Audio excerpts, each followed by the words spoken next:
And I believe we are live. Welcome back to the second session of Star Trek Next Frontier, episode 5. There, but for the grace of God. It's been 3 weeks instead of 2 weeks since our last confession.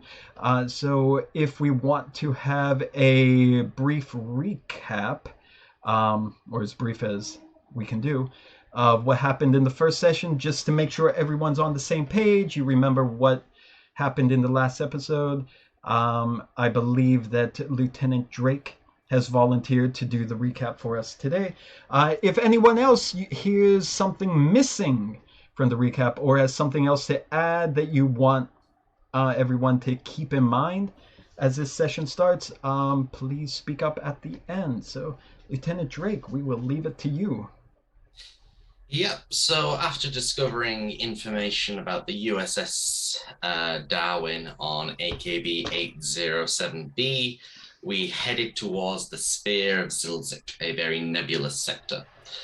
After arriving, myself, the captain, and Lieutenant Weber went down to the planet to meet the local, the leader of the area, the holy seat of Xylxyk.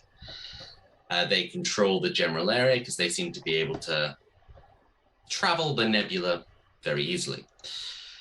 So whilst on the planet, Drake had a nice walk around, saw the local pretty area. Weber was having a nice chat with the representative in a nearby garden.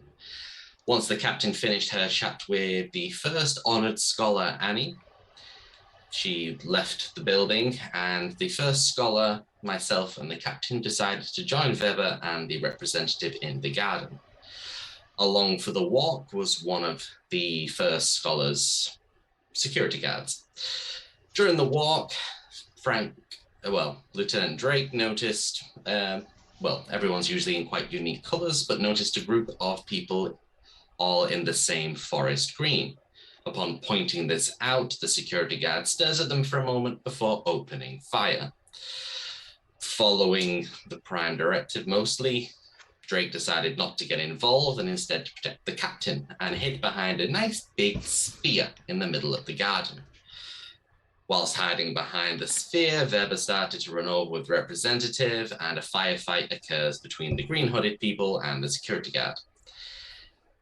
Because Drake was focusing on the green group of people, he didn't notice the massive man in green running at him from behind, who then proceeds to tackle him through the sphere.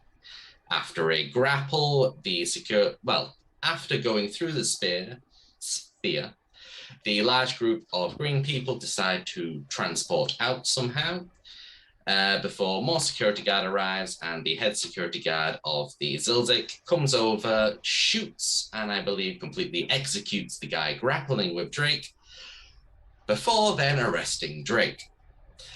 After a bit of confusion, it turns out that the sphere was a holy relic of some sort, and damaging of such religious artifacts is usually an immediate execution. However, they've made a very special exception for Drake and instead sentenced him to life imprisonment. Obviously, the crew were not best pleased about this, and they hope they're going to save Drake. But there's not much they can do at the moment. So they decide to look into the laws of the planet to confirm how they can go about potentially getting Drake out of this, if there's any previous encounters where this has happened. But after a lot of investigating, it appears, no matter what, this is the rule.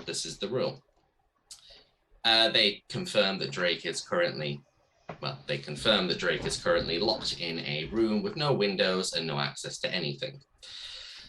Upon this discussion, they make a deal with the first honored scholar, Annie, in that if the DeGrasse Tyson agrees to go and find the terrorists in the nebula who caused the attack, they may be willing to make an exception.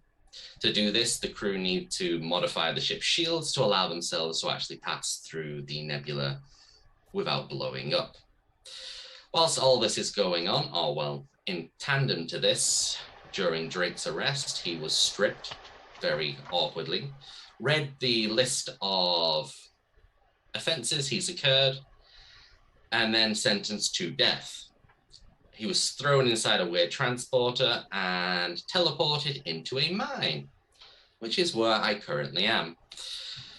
Whilst in the mine, I'm told my job for life is now to, well, mine.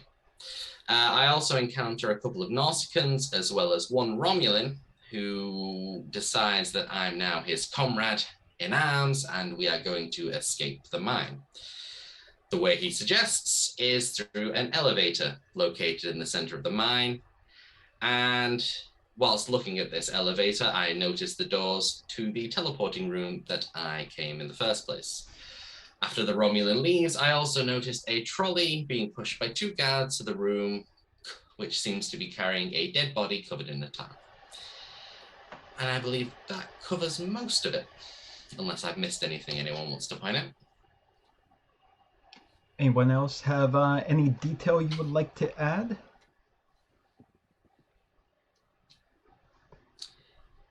We good? I think so. It does sound pretty complete. I don't think there's anything too big that you left out there, and I think a lot of stuff anyhow we are going to mention coming up, so I think we are okay. How's that? So shall we get started then? It's a go. All right, so as we left off, let me change the view on the screen here on roll 20. So we also let's just get back to the orbit of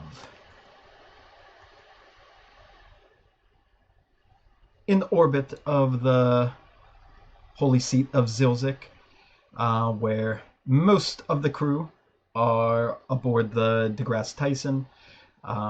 Captain Savek is still on the planet below, trying to maintain negotiations with the head of the government to make sure that Drake is indeed safe. As far as she can confirm, he is still in the solitary confinement. She also is, where we left off last time, Commander Locke was about to contact the captain, so we will pick up with that right now. So Commander Locke, you are now linked with the captain on the surface, and she asks you for a status update of what's happening aboard the ship as far as preparations to look for the assumed real culprits for this crime. Well, I'm about to go bungee jumping again in the holodeck. Caught me at a bad time, Captain. We are currently on our way to seek out these rebel faction, and as the Holy Seat would have it, possibly bring them in. But first, of course, we're going to hear their side of the story, as honestly, the Holy Seat seems to act as though their shit does not smell. And I can assure you, Captain, it most likely does. How is Lieutenant Drake faring? I've been keeping a very close eye on him as frequently as I can spare. He is, for all intents and purposes, doing his best in his solitary confinement. He is exercising frequently. He is attempting to keep his mind active, it would appear to me, but unfortunately, without any sound or any way to communicate, I have no real means of confirming how he is doing. Is there no possibility of asking him some questions? None. Possibly where he left the remote. No, unfortunately. No, you are going to have to check the cushions again, as last time when the remote went missing, Commander. See. But no, there I'll is have no the way. front check. There is no way to contact, interact, communicate in any way with Lieutenant Drake, as they say that this is their policy for solitary confinement that is meant to be a life sentence. This is a serious crime, and I suppose, again, we are fortunate that we got additional time given to us by the fact that he was not executed immediately. However, Commander, before you set off into the nebula, I have one more bit of news that I think will come in handy in this situation. I'm glad to hear that it's not gloomy news, so to say. Well, I suppose the end result is still unknown, but fortunately this should give us a slight advantage in the search for these assumed terrorists. Based on our discussions on the ship before I came down and suggestions by yourself and Lieutenant Thashran, I have managed to discuss a deal with Representative Middleland, and she will be joining you aboard the DeGrasse Tyson to answer any questions that you may have about the terrorists. Always good to have a middleman aboard the ship. I don't understand what you're getting at there, Commander. All right. Well, how long before she's ready to join us on the ship, as we're very near departing the system? I just spoke with her a few moments ago, and she is preparing her shuttle to arrive, so please make preparations to receive her. Will do, Captain. Will there be anything else? As a side note, was there anything that anyone else wanted to ask the captain that might have been relayed to me before our call? I don't think so. Can't think of anything. All right. I believe all of our preparations are ready. So as soon as the representative arrives, we will set course and make haste to find and meet this terrorist group. Please, Captain, stay safe. And you as well, Commander. And they'll close off communications there. So now you know that the representative will be arriving shortly, so you could get ready for that.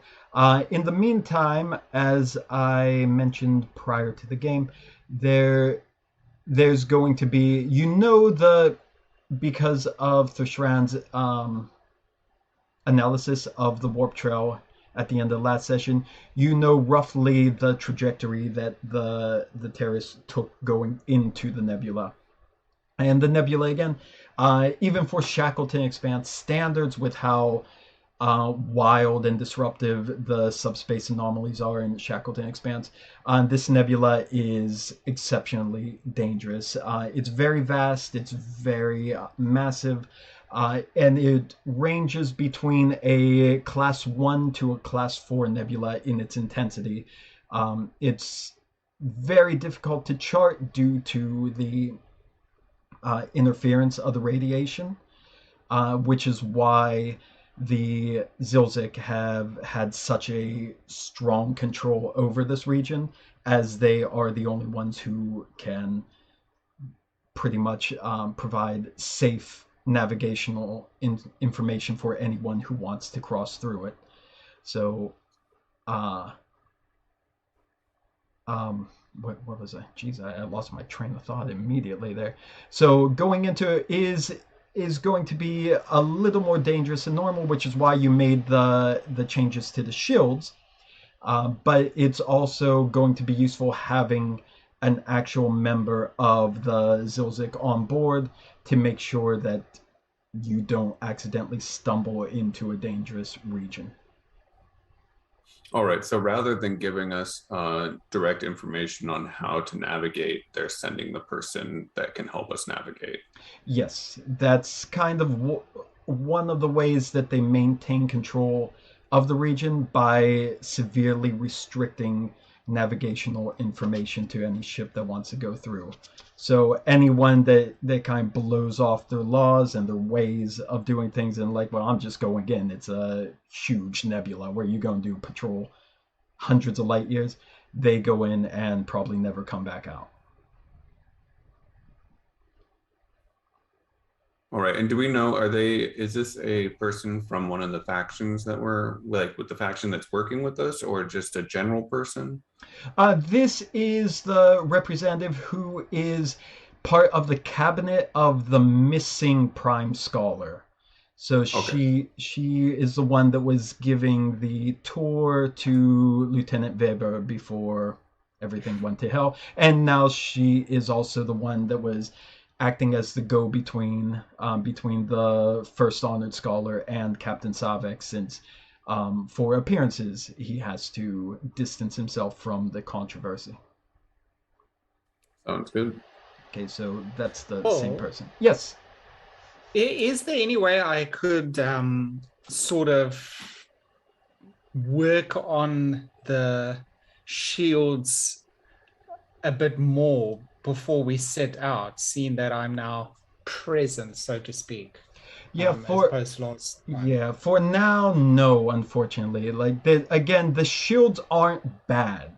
The shield the because it was a success at cost, it worked. It's just with the complication of they are not as stable as they might have been if it was a pure success. So they're going to do their job, but it's just a matter of whether or not they be able to stand up to anything extraordinary that's in there. But right now, like a role like that means that there's no trying again. You did it. This is how it is. You can't do anything really until the situation changes entirely. Okay, and I know as GM you probably know already, but I just want to highlight my one value, reason over superstition, antagonistic towards spiritual races. yeah. So just in case that's the... Oh no, that could be very enjoyable, especially with the representative coming on board. That's one of the situations where your value, especially, like, I don't know if you watched what you missed in the previous episode, the representative does seem to be very spiritual, believing in their religion, unlike the secularist, or even maybe not even as open to it as her boss, the missing Prime Scholar. But this is a situation where your value might make things difficult working with her. So if you had to work directly with her with something due to that value, you might willingly take a complication on it, to make everything you do working with her more difficult for you. And if you did that, that would also grant you an extra point of determination that could be used later, because you're using your value negatively to reflect your character. So it will gain you an extra determination. So you would have 2 for this episode instead of 1 currently. But again, all those things where you're having to really cooperate with her would be more difficult. Okay. Nice. So keep that in mind. So if you're willing to take that, then negative. That also, again, triggers a milestone at the end, because you are using your value. You're just using it negatively. Okay, so that would actually, in that case, give me a determination of 2, right? So you would, yeah. If you accept that when the time comes, you'll get a 2nd point of determination. Okay? Okay, sounds like a plan. Thanks. All right. So while you're waiting for the representative to come on board, and she'll be greeted on board, and also like just knowing where they went into the nebula isn't going to take you directly to where they are now in the nebula. There's going to be some downtime here as the ship is traveling, doing its thing. So during this downtime, what exactly would you like to do, if anything? It could be a social scene, it could be working on a project, it could be interacting again with another character. If you want to take this time to do a scene like that before we jump ahead, this is the perfect opportunity. So by all means, anyone. I want to... Go ahead. Okay, so would there be any day-to-day work for me to do? Because I think the situation is a bit too tense to just have fun now, right? Oh, it doesn't necessarily have to be having fun, but it could just be, just meditating to yourself or talking to another crew member about what's happening, or any type of just straight up role playing situation. Yeah. So it doesn't have to be bungee jumping with Commander Lulk and Lieutenant Alder.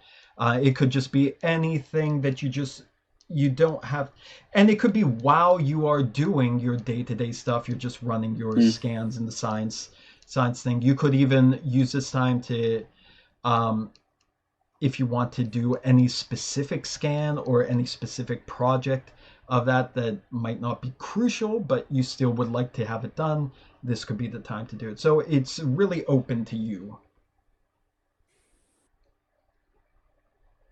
So think about it. Alder, is there, you want to do something? I was hoping I could visit my good friend Talar. Oh, yeah, okay. In the science, we got to get his cameo appearance for the new episode. Yeah, it's been it has been a while since we've seen Talar, hasn't it? Okay, so let's go to the science room as soon as I find it.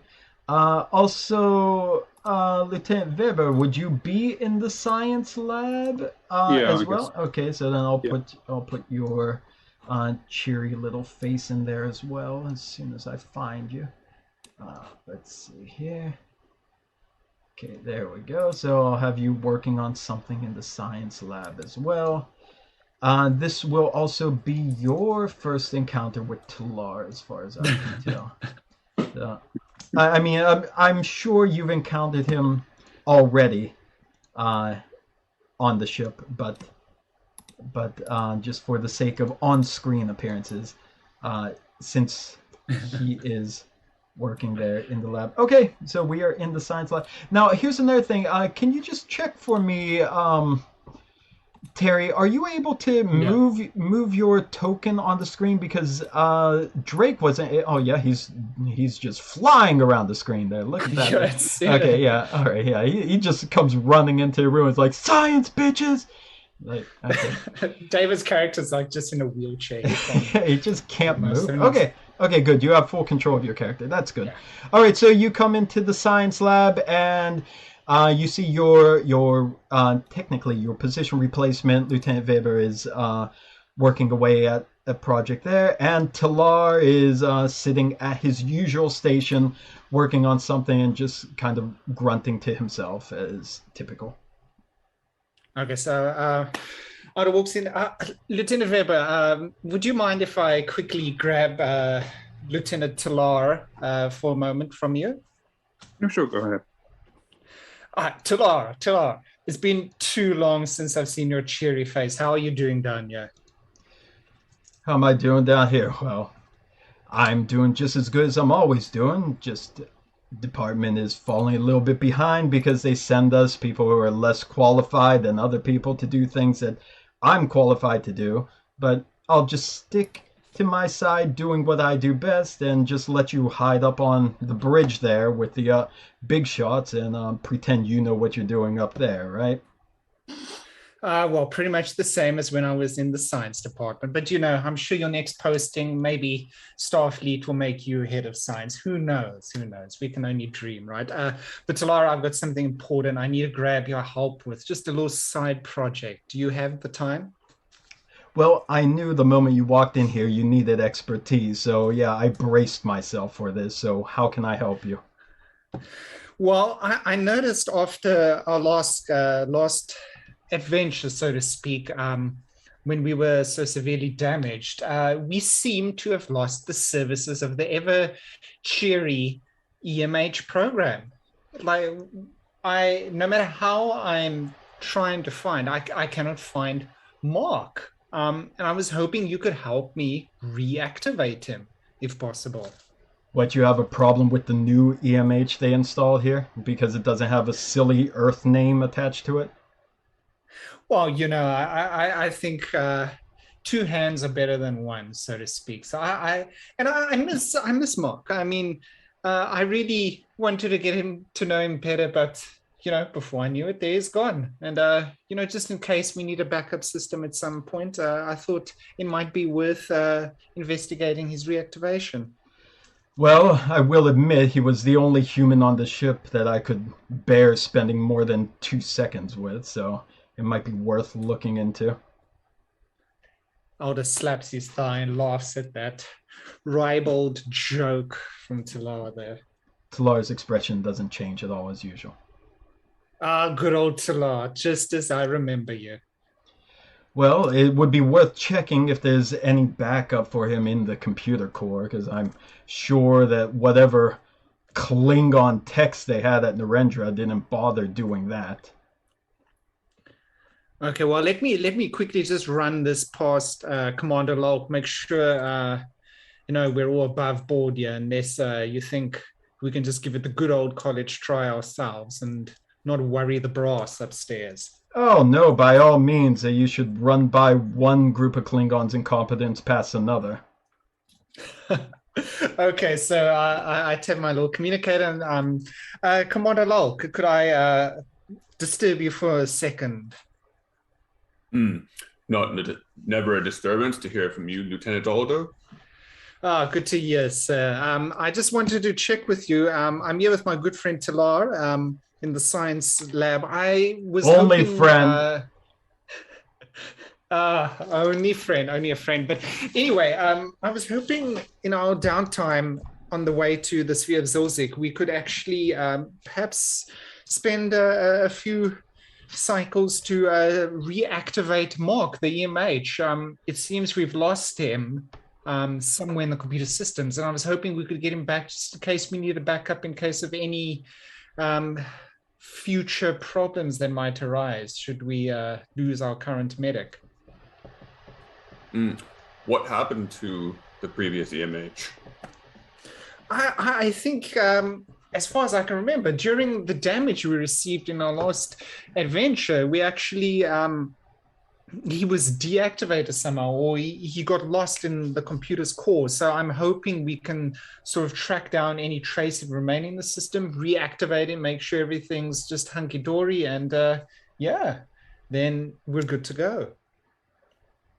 So long as it doesn't interfere with our current mission, then I do not see a problem. In fact, it could be helpful in the long run, but because as we currently have a crew member who is disposed, that has to be our number one priority. So as long as it does not have any chance of interfering with the mission, I see no issue with it.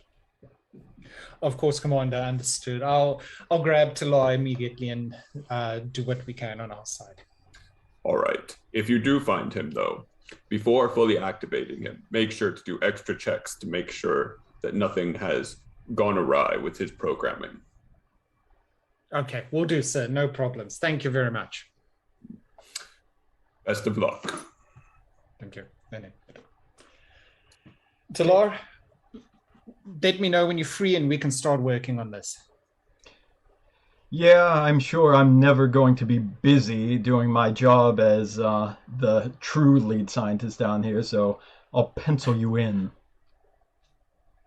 Okay, understood. Also, I should point out, Lieutenant Weber, since you're in there, you're overhearing the entire conversation as well. If there's anything you want to chime in with as well, I believe you're also, one of your focuses is on photonics, so that makes you very good working with holograms such as the EMH. If I can. Oh yeah, sure, yeah. So it's up to you if you want to chime in. And Lieutenant Alder is the guy you are replacing now as the head scientist here. He's now taken up his position as the ops manager. So you've already have been briefed by him a few times when you first came aboard the ship on what your duties are and that. So you're at least somewhat familiar with the lieutenant as well. Yeah. Yeah, I think I'll get back to it later, because I just thought with my other focus on xenobotany, I might be scanning the planet and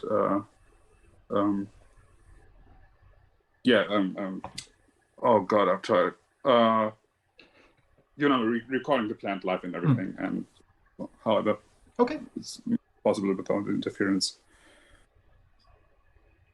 Okay, so Bull, Yes. let me just quickly nudge Talar and say, Talar, I know Lieutenant Weber is really busy back there, but when you've got a moment, I know, I know you think us humans aren't very good at much of anything, but just grab hold of Lieutenant Weber when he's got a chance. His photonics might come in useful in helping us, but, keep it on the down low. Sometimes we need people like him.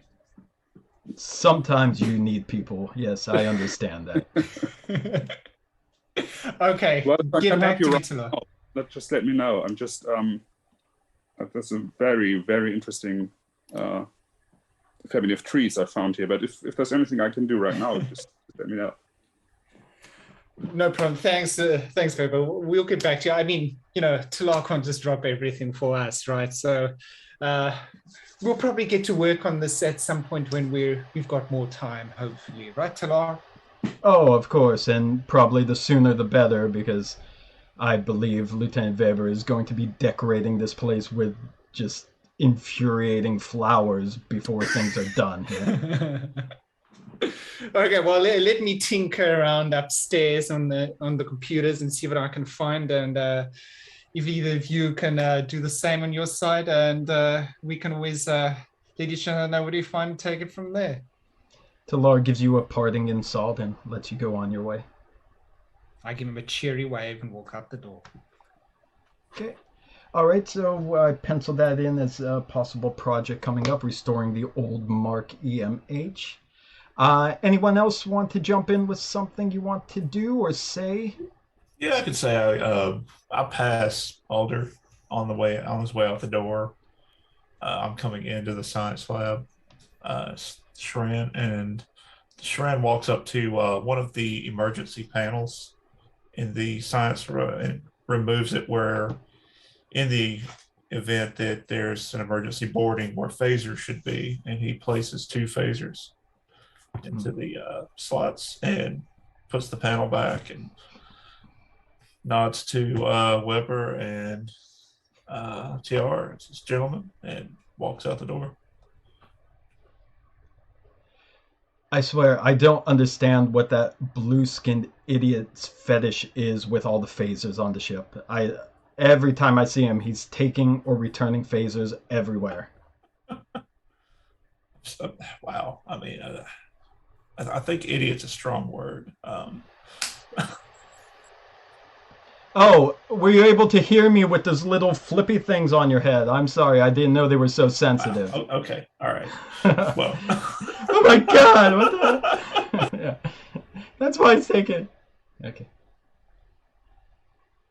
So yeah, all of you just noticed that, but again, this is something that has occurred just as Talar has commented as it happened, that probably most of the crew has seen by this time either Thishran just playing around, taking phasers apart, or borrowing them from all these emergency terminals and returning them at a later date and time. So he's never mentioned why, but and just like now, he never even asks if he could borrow them. He just comes in, does his thing, returns them later. Routine maintenance. Even though he's not security. So he does that, goes on his way, and everyone just kind of looks at each other, including the other faceless members there, and just kind of gives that same face, like, okay, that's the Shran again. Anyone else want to do any quick little scene?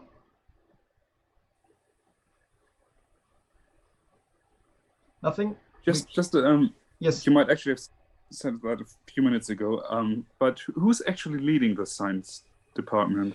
You are technically the lead scientist. Okay. From Starfleet. You are technically the head of the science department.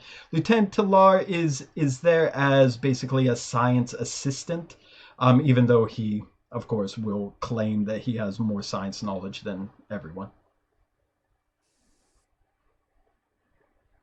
And he's probably angry at the new guy anyway, right? He's angry at every guy. Okay. Yeah. So Really would think that him and Lieutenant Deshawn would get along better. you would think so. You would think so, and perhaps they have the best relationship on the whole ship because And we do. We just don't talk to each other. yeah, they just make snide comments behind the backs of everyone, like, "Oh, look at that! Look who's here again." All right. If nothing else, there is the representative comes on the ship, and the DeGrasse Tyson heads off towards the nebula and starts searching its thing. We'll get back to that in a second, but we gotta switch to the mines of Moria yet again. So if I can find the page, I have far too many pages now on Roll20. This looks like the mine. I think it's mine.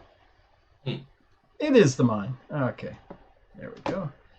And, okay. So, Drake, again, at the end of the last session, just as you said in your recap, you saw where the elevator was. It's a very large, vast, like, cargo elevator, pretty much. There were 2 guards there at the time that you were looking that the as yet unnamed Romulan pointed out to you, but you also noticed the corrugated metal pathway leading down to the room where the where you beamed in, from what you remember when you were just introduced just half a day ago or whatever it was. You saw that's where they took the clearly dead body into that way, before you headed back out. But you know your time is short. You had to get back to your mining before you. Oh, hang on a second. The page is not displaying properly on OBS. There we go. You have to get back to your mining because you have only 6 hours left. Half of your time has been used up already. Because of this, you've also opted between game how you want to take the. Here it is. How you want to take the advantage that you got from being taught by the Romulan of the best ways to mine, the mining tips and tricks to lower the difficulty for you. Up until now, you only made 1 attempt at the mining, and you did poorly. You did very poorly. So you only have a little bit more opportunities to complete the 3 magnitude of this extended task. So let's just get the roll out of the way now. But if there's any roleplay thing you want to do first before you do that. Not so much first, but during, whilst I'm mining quite literally for my life. I want to keep an eye out to see if the guards have any like patrolling route through the mine, to see if they go in pairs, alone, and whatnot. Okay. So what we could do for that is we could do a separate roll, like a. If I never have the right character sheet. We could do a separate roll for insight and security for that. I can do. Not my best trait, but okay. This is going to be something that's passive in the background, so it's not going to eat up any of your time intervals for this. But a complication might, so keep that in mind. Yeah, I love that face. If, again, everyone, this is a shout out to everyone. Be sure to like and subscribe. No, please keep an eye on your focuses, your values especially, and your talents, and like anytime you could use things to help you here, please do it. Drake, there you are. Okay, so Drake, let's do the looking roll first so we could narrate everything all together. So the insight and security. Yeah, this is going to be a difficulty of, I would just say this is a difficulty of 1. Okay. Cool. Anything you're going to use with this? I've been looking. There's nothing I could see that directly relates to watching people. The only thing would be bold security, which again, it's a security roll. So you would use threat, and again, what bold does is you can re-roll. But also, remember, you're a young officer, so you also have untapped potential. So anytime you buy an extra die, no matter whether it's with threat or momentum, you get another chance to gain bonus momentum. Just for the fact that not bonus momentum, because that's a specific thing, but more momentum simply from the fact that you bought an extra die. So yeah, I plan on using bold security for the mining, at least for the first day, so I don't get the shit beaten out of me. Okay. Yeah, for now, I'll just go with a normal roll. So complication range 1, task roll 2. Complication range 1, task roll 2, yes. Please work. There you go. I see it on the screen. Yep, that's 1 success. That's what you needed. I don't. There we go. Hey, perfect. All right, so while you're doing the mining, you're keeping an eye on everything. You succeeded, so I'll narrate that. So let's get back to your actual mining roll, which was fitness and security. Let's do this. And cool. This is the one you're using the bold security for, right? Yeah, so it's buy it with threats. I can reroll if it fails. Yeah, you buy it with 1 point of threat. If you want 1 die, if you want 2 dice, that's 2 more points of threat. This is difficulty 1 now because of your advantage, the tips and tricks. But also keep in mind that when you roll, just passing this is going to allow you to roll on the work track. That's how the extended tasks work. So passing this will let you roll right now 6 dice on the work track. Not every 5 points. If you get 5 points, at least 5 points, that will be a breakthrough, and you need 3 breakthroughs to win.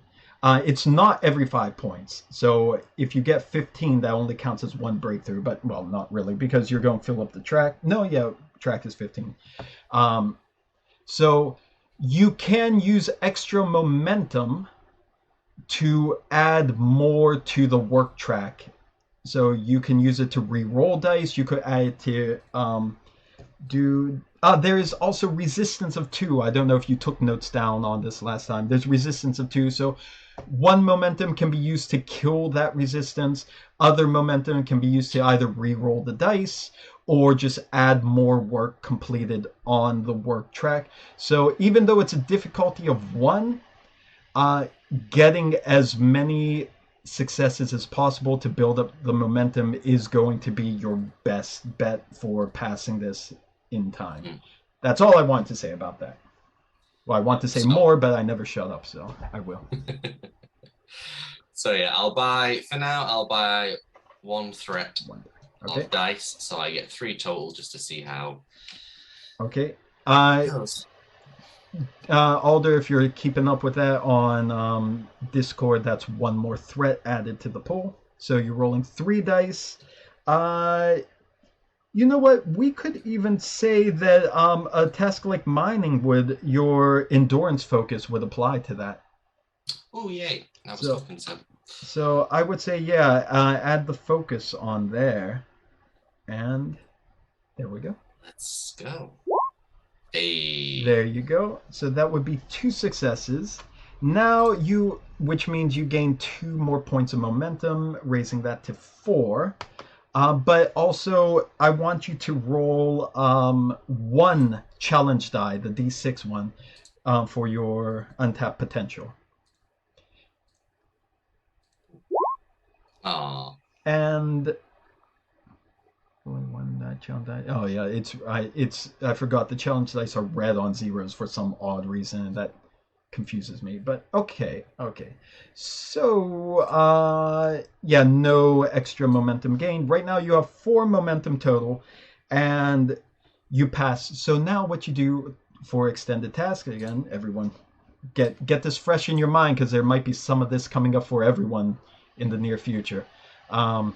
So you roll 2 challenge dice plus your discipline, which is security. So that is 6 challenge dice on this. Now you can also spend more momentum later to add extra dice to it, I believe. Or no, I think you would just add. Oh no. I think. Hang on a second. I think.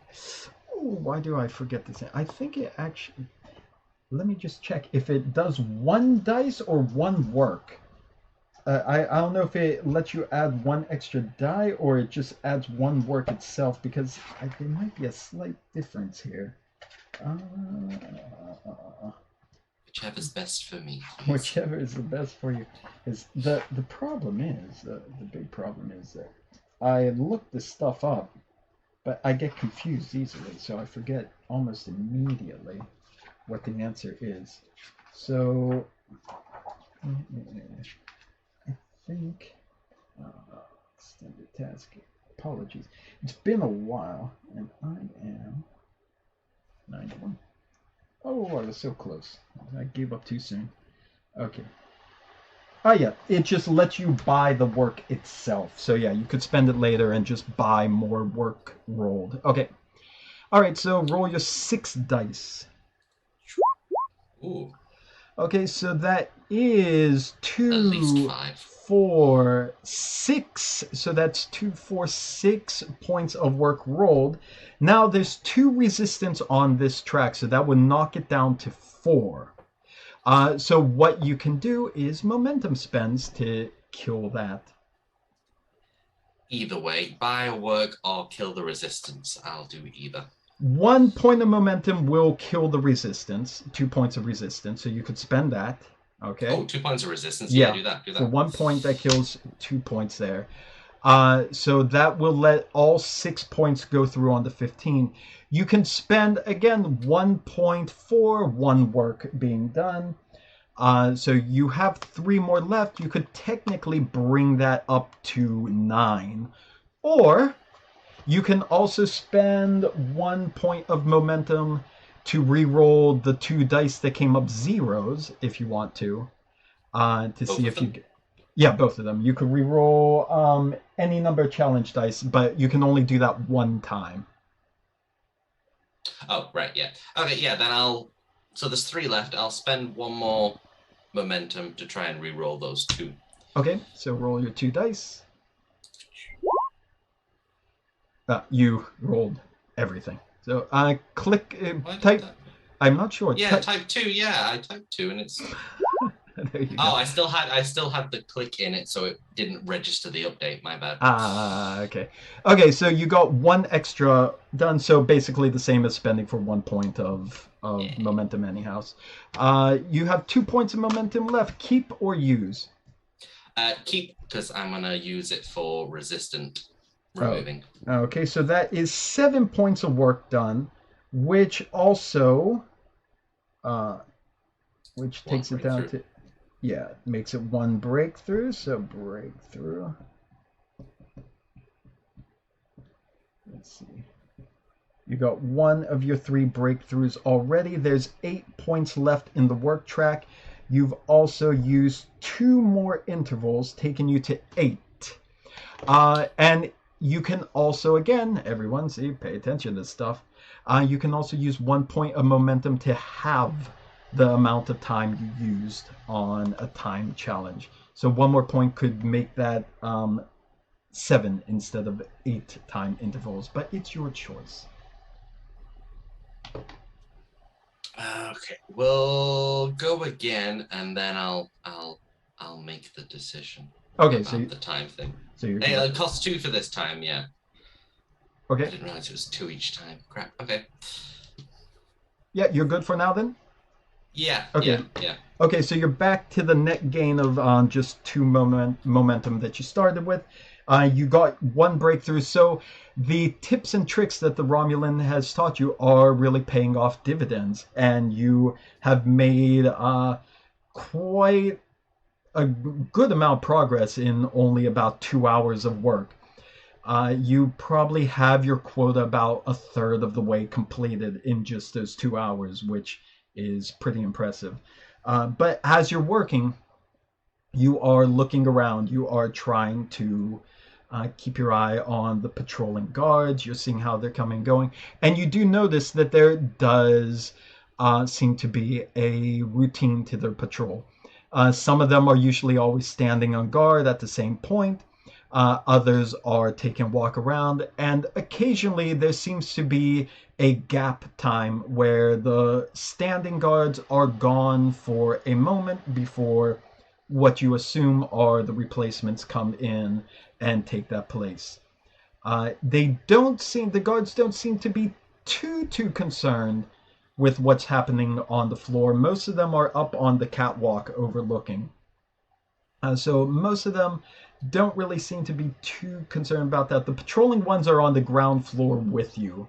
The standing ones are on the catwalk. So even the patrolling ones, they're just barely glancing at the people working. It seems that most of the prisoners, from what you can tell, seem to know better than to slack off when the guards are around. So there's very little in the way of that. But every now and then you see a scuffle or argument break out between prisoners, and the guards might stop and look at it for a second, and if it continues, they might interject themselves in, but typically no. Okay. Is it always are the guards in pairs or No. occasionally in single? No, usually they're all like the ones up top. They're typically standing at different intervals, just single guards, and the ones patrolling as well.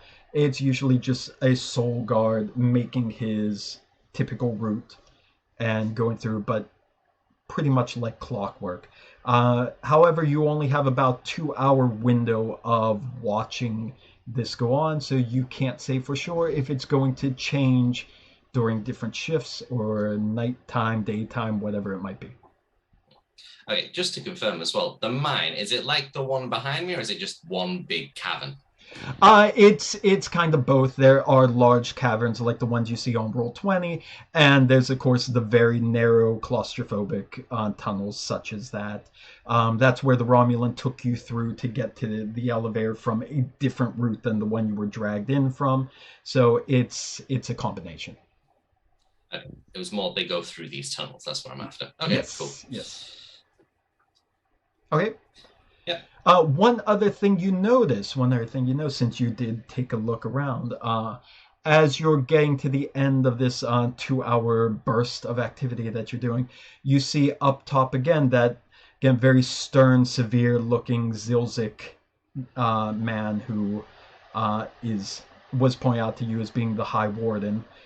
He's coming out slowly and with a very haughty appearance, strutting very slowly across the catwalk, looking around, observing things. And as you're being very stealthily watching the guards do this, and you catch him, you see once he notices where you are, he stops and he just holds his look in your direction for a long time.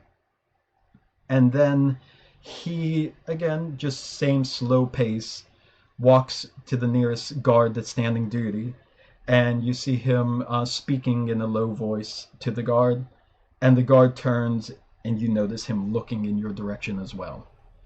And then the guard nods and walks away. Okay. Shit. Well, is he still just watching me or? Now he's back to after that guard walks away, he goes back to his very, very smug looking stroll across the catwalk. Okay, then I'll make my way towards one of these little tunnels to see if the guard is following me. Okay. Are you going into the tunnel? Yeah. Okay. You head into the tunnel and are you going to keep walking or just hang out and see what happens? Make it look like I'm trying to find somewhere new to mine. Okay. So you go into there and you don't see any guard coming to follow you. Okay. Well, if no one's following me, that kind of ruins that bit. But yeah, then there's not much else to do except crack on with not getting myself beaten up by mining. Okay. Where are you going to mine now? So back to your usual place with your cart, or are you going to move to a different location?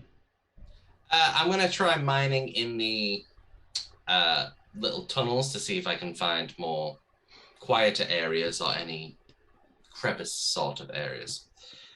Somewhere you could hide a body. Somewhere you can hide the body. Good place for that. All right. You'll be on the lookout for that, and you push your cart down the way. You're just about getting ready to start into another session to try to finish things up. When you do hear footsteps coming down from the large chamber where you were at the first time. Okay. Have I got a pickaxe with me or what? Well, you have the mining tool, which is kind of like a sonic pickaxe type thing. It's basically for breaking the rock and separating the ore, and then you'd have to lift it with your hands. It's not like a spike pickaxe. Although it is still a dangerous thing if you use it as a weapon, of course. Okay, that was what I was wondering. Mm-hmm. Yeah, then I'll obviously look over my shoulder to see who's coming into my tunnel. Okay.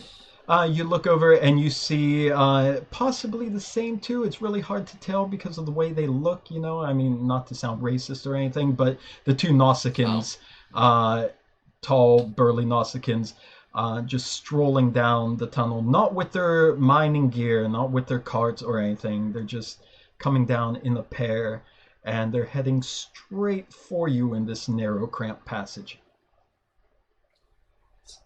Okay, well, I've got my sonic pickaxe, and I'll nod to the two Nausicaans before starting to turn to find a spot where I can start mining, but keeping my eye on what the hell they're doing. Okay, while you're doing that, you do notice clearly that they're not making an attempt to get by you. They're making an attempt to come to you. Okay, then I'll turn and face them and say, "Can I help you?" Without a word, without laughing, they lunge towards you. So we're going to enter a little bit of hand-to-hand combat here, if you don't mind. So you do mind. Well, I apologize. Well, if you mind, okay, I'm canceling the whole thing. Okay. Oh, thank you. I wouldn't want to make you upset. Okay. So typically the what's it called? The players, the PC side goes first. So you usually get advantage for going first. So I will allow that as well because there's no reason to have them just jump you needlessly since you see them coming. So you have the first action here, and then they both get an action. Okay.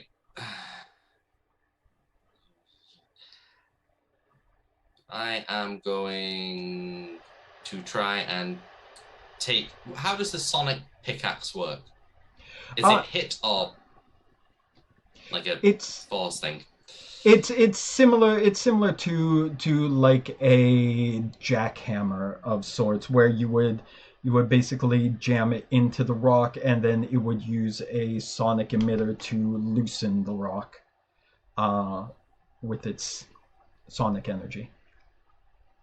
Okay, then what I'm going to do on my turn then is take cover behind my cart whilst readying myself to, well, hit them, I suppose, with the sonic pickaxe. Okay. And shouting at them to stop. That's very kind of you. Okay, so you take cover there. So that's actually going to give you a little bit of cover, and we'll add that to you from behind there. If I have, do I need to roll the dice because I have hunker down, which gives me +1 resistance? That's when that's if they attack Actually you attack. and they hit you, you'll get the resistance there because you're utilizing cover to your advantage. So the first Nausicaan is then going to make his attack, and I'm going to roll with my Klingon dice because Klingons are strong and fighting people. So I'm going to do that, but I have to figure out what their attack is. This is a daring and security, correct? And it's a melee combat, so they have to. It's only a difficulty of 1. However, you do have cover, so that might help you. May help you. Is there anything else I thought you have? Oh no, that's just protecting another ally.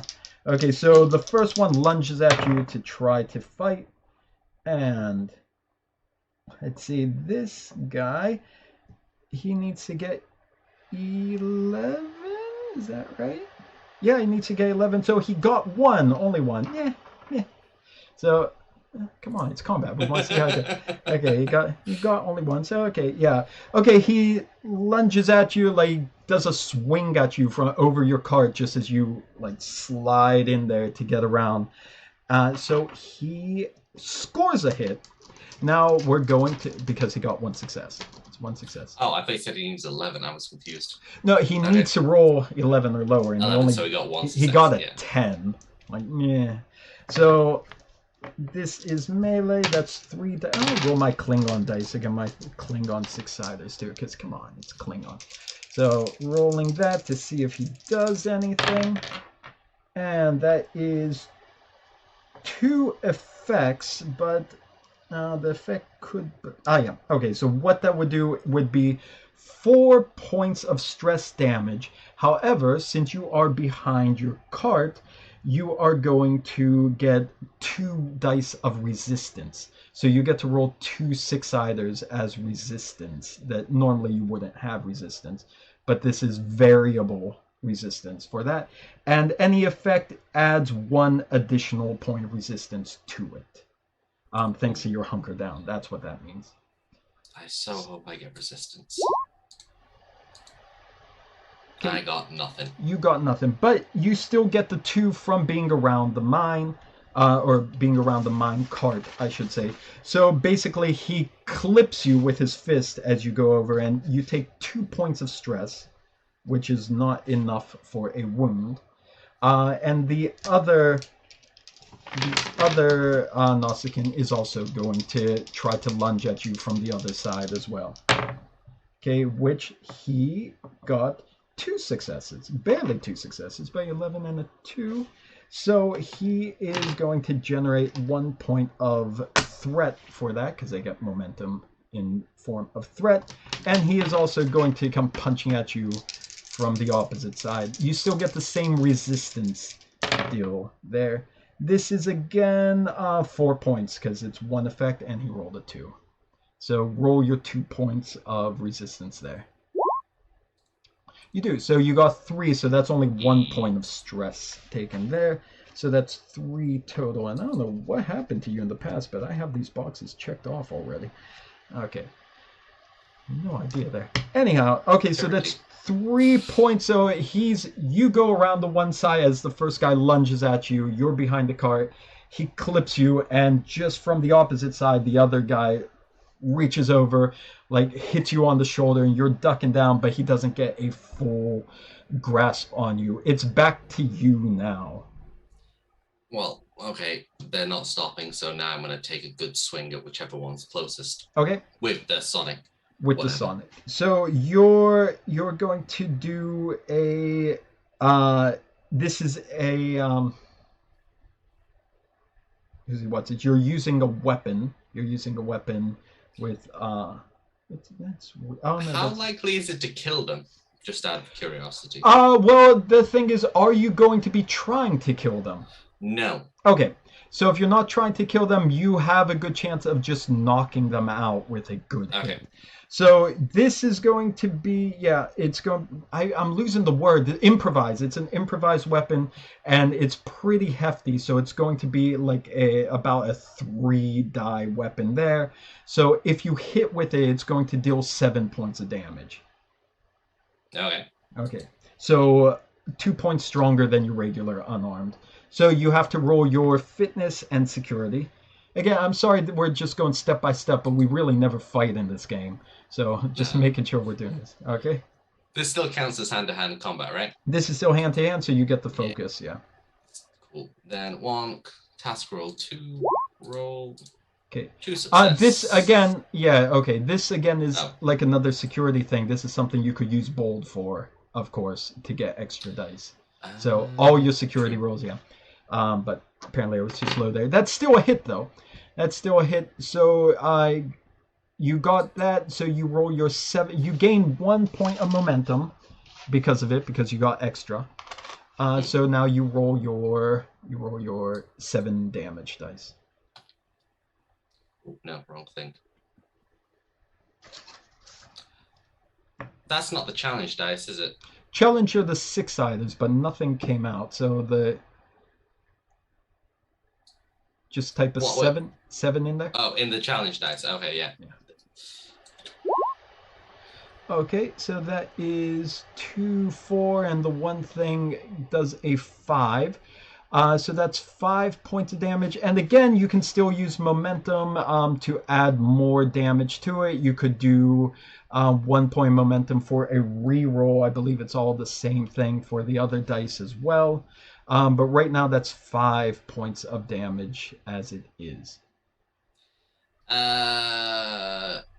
Yeah, let's use 1 momentum to increase the damage. Okay, to 6. All right, so you clock him with the thing. I'm going to say because he's still kind of on the other side of the cart, but he's not using it for cover like you were. I'm not giving him any resistance on that. So instead of doing that, don't even spend that momentum. Okay, no. Because 5 would be enough to basically take him down without resistance. So save that momentum there. All right, so narrate your hit on him. Well, it's quite a heavy piece of equipment, so swinging towards him, even though he's on the other side, leaning forward, trying to hit me, presents a nice target to clock him on the jaw, knocking him down. Okay, and he goes spilling out onto the mine floor, just in time for the other Nausicaan to try to attack you as well. Do that. Yeah, you lunged out of reach when you swung the other guy, so he basically just spills himself on top of the cart, not able to get around fully, and his grasp misses you completely. You get an extra shot at him now. Yeah, let's do it. That was embarrassing. On the Klingon dice, too. Talk about dishonorable. As long as I don't get hurt. Let's go again. You will. Okay. 1 success. 1 success. That's all you needed. So roll your dice. Ooh. Damn. Okay. So that's 3, 7, 8. 8 on there. Yeah. Okay. You want to narrate that one? Yeah. So as he again reaches toward try and hit me, leaning forward, presenting himself after missing, a clean upward strike with the sonic screwdriver. Wasn't sonic screwdriver. Dr. Sonic Who shows up. pickaxe. Yeah. Right under the chin, knocking him backwards into the wall. And he goes and he slides down in typical Star Trek fashion as that dramatic music plays, and you're just sitting there like huffing there. A moment later, there's hurried footsteps rushing down the hall, and you see your cloaked Romulan friend show up. Right, looks around. Well, I guess maybe I psychically got the message delivered to you, but yeah, they targeted you. I guessed. Any particular reason why me? Let's worry about the details of how the universe works later. Shall I assist you with your cart and we find a new place to do this? Yeah, but first I just want to check something, and I want to rifle through the unconscious bodies to see if they've got anything that may or may not be of use. Okay. You go through. No, there's nothing on them. Just usual filthy rags, same as yours, just a lot more soiled. Fair enough. Then yeah, I'll follow my Romulan friend out of the little corridor. This time I caught it myself. This wasn't just the Nausicaans hating you. A guard was speaking to them before they came down the hallway here. I'm pretty sure you've been specifically singled out.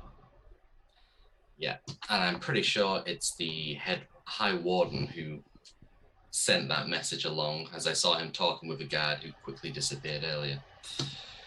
Well, then you might want to expedite your quest to get us both out of here. I'm really working on it. Okay, so the two of you head off down the hall, leaving the unconscious and really battered Nausicaans behind. Two really nice shots there, David. Good job for you on there. It's my one job in this game. Okay. All right, we're going to jump back to the ship, but looking at the time, it's already 2:50 my side here. So usually 3 o'clock is our break. So why don't we take our 10-minute restroom break, and then we'll start a brand new scene on the DeGrasse Tyson. That way we got one scene down for both of you, and then we'll jump into that, and then we'll see what happens with the DGT. Sounds good to me. So in the 10 minutes, of course, just everyone just think about what you would like to be doing, like whether speaking with the representative, what job you're doing now that you're in the nebula, and I'll be giving you the tasks that you need to do. But of course, if there's anything you specifically want to do, keep that in mind for when the scene starts off. And Drake, just sit back and wait for your next chance to get attacked. Okay? Yay! All right, 10 minutes. See you soon. See ya. Now. And there we go. Back on the DeGrasse Tyson. If I may, let me switch to the new thing. You are now in the Sphere of Xylxyk. You're now in, which is the name of the nebula. You are now there. Continuing your search for the missing terrorist, the hiding terrorist, I should say. So you're scanning around there again. It can be a very dangerous place, but right now you're following the appropriate routes that are taking you through the safest areas where the radiation, which is the biggest danger inside, is the least destructive. So while you are doing that, I want to do a scene very, very quickly. Let's see. Is everyone going to be on the bridge at this point, or was anyone planning to be elsewhere? Just for reference. I might still evaluate the scans I did of the local fauna. Okay, so you'll still be in the science lab, okay? Yeah. All right. Anyone else planning on being elsewhere instead of the bridge? Did someone say they were going to be working on the shields or continuing to improve the shields? Alder was asking if that was possible, but no, it's not possible because you already passed the roll. So you just had to pass the roll as a what do you call it, the success at cost. So all right, it is passed. Paul, I just want to check with you. Like, I'm probably stationed on the bridge. Like, I'm assuming a similar situation to like Voyager with Harry Kim. Yes. Like, okay, cool. Then I'll obviously be there. Yeah. So you have your op station on the bridge itself. So then we could just go real quick to the bridge, and then since you'll be on the bridge, Lieutenant Alder, and I clicked it wrong. Since you'll be on the bridge, then I will tell you, you are getting a signal. You're getting a signal that there is a private communication coming in for Commander Lulk from Kronos.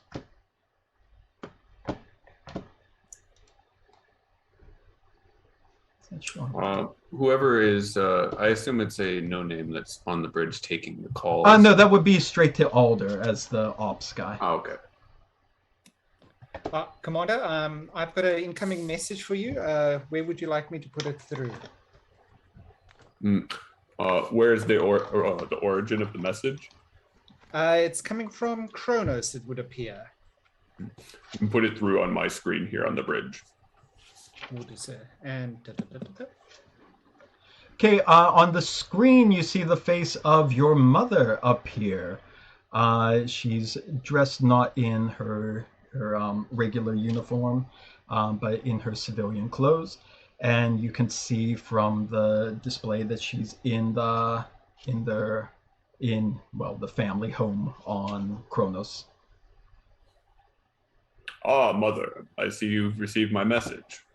Yes, and I see that you don't really heed the privacy of the messages that I send here. I assume this would be Starfleet business, as the content of my message was Starfleet business. So what you can say to me, my crew can hear. I am currently in command of the ship. I believe you understand this. I do understand it. I hope, son, you understand the nature of classified material.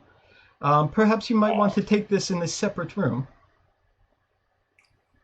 I can do that. And I will step aside to my private quarters then. Okay. Everyone on the bridge looks a little scared at that happening, like the unnamed ensigns and crewmen. They're looking at you like oh god, what is that? What's that about? So you go, and your quarters are on deck 1, so it doesn't take you too long to get there if you want to head back to your quarters for that. All right, so you head back. Oh, you know what? I think I do. We use again the yours is very similar to captain's quarters, so we could just use that very quick. Okay, fine. Right, officer quarter, captain's quarters. Yeah, we'll put that there. So yours is. You got one of the fancy ones. Let's see. All right, there's Captain Quarters. Yeah, we get to see Captain's Quarters now. How's that? All right. Okay, you head on deck 1 to your room, your quarters, and you go to your desk where you see the blinking light for the message. And as soon as you sit down, the screen comes alive again with your mother's face, and she looks at you with a smile like, "You're looking so good, son. It's nice to see you."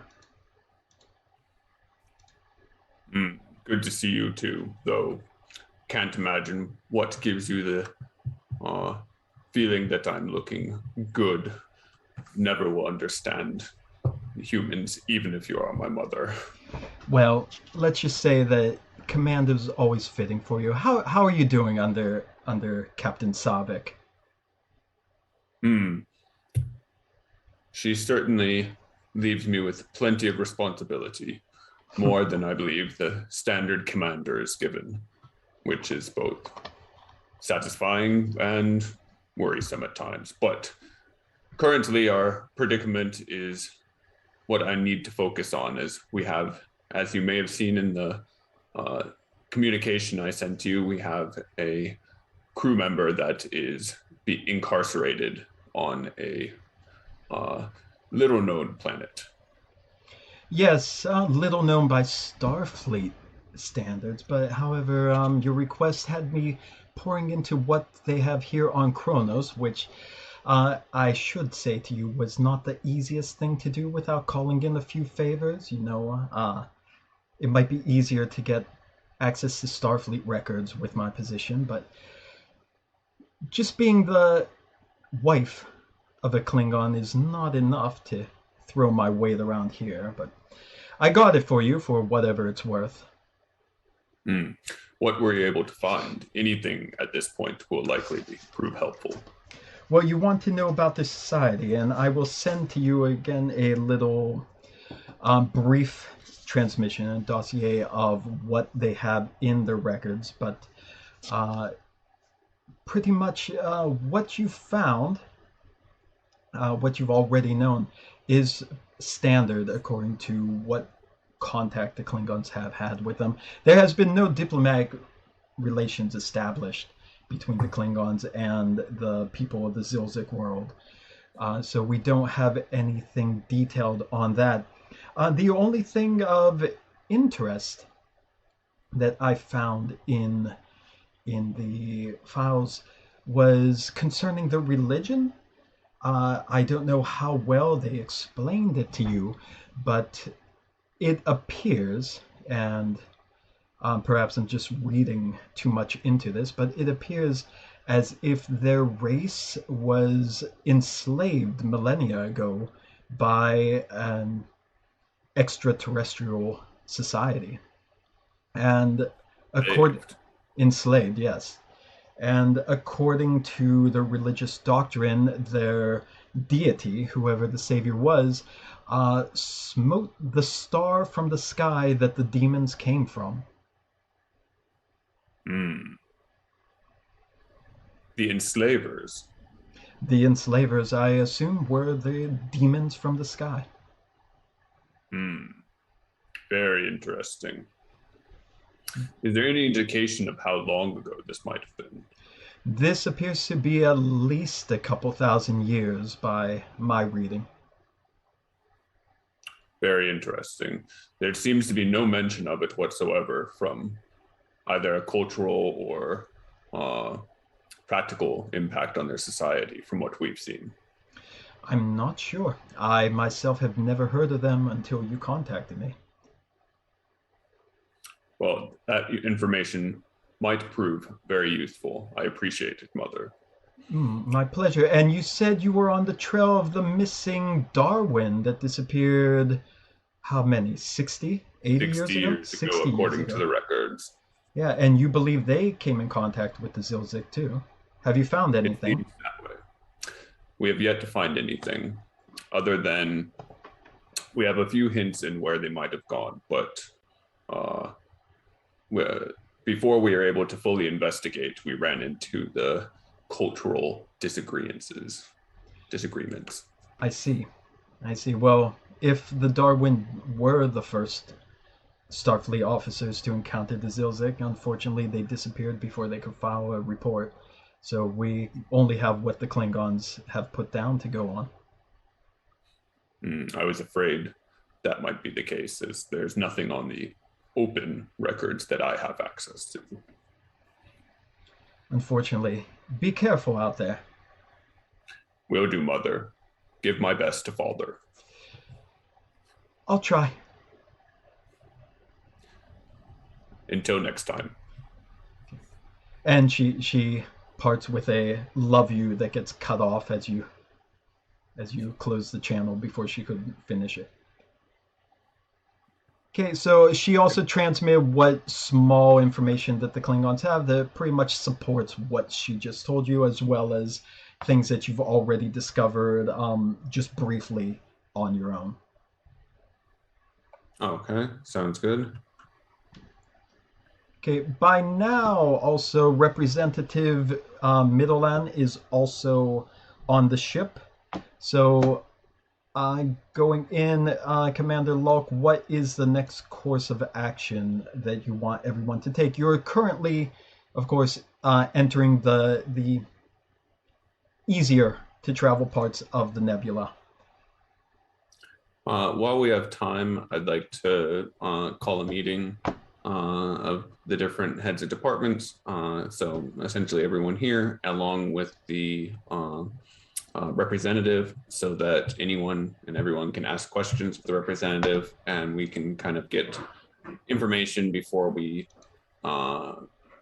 make contact with anyone, and we're all prepared. Okay, then let's go to the conference room.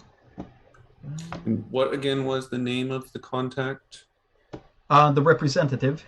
Yeah. Middleland. Middleland. Okay.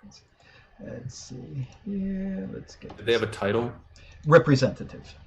Just representative. Yes. Okay. Let's see. You're calling the whole staff into the room, correct? So Yeah. we'll even keep Thadagia there again, just to represent that he is still around on here. Okay. Is everyone there that should be there? Looks like it. Okay, if anyone's missing, raise your hand and we'll figure it out.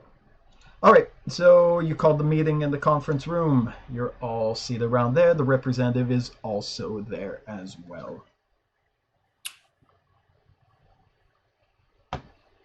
Greetings, Representative Middleland. On behalf of the crew, I'd like to welcome you aboard our ship, and we appreciate your joining us on our mission to investigate these terrorists. Oh, it is my pleasure, Commander, and thank you for your gracious welcome here.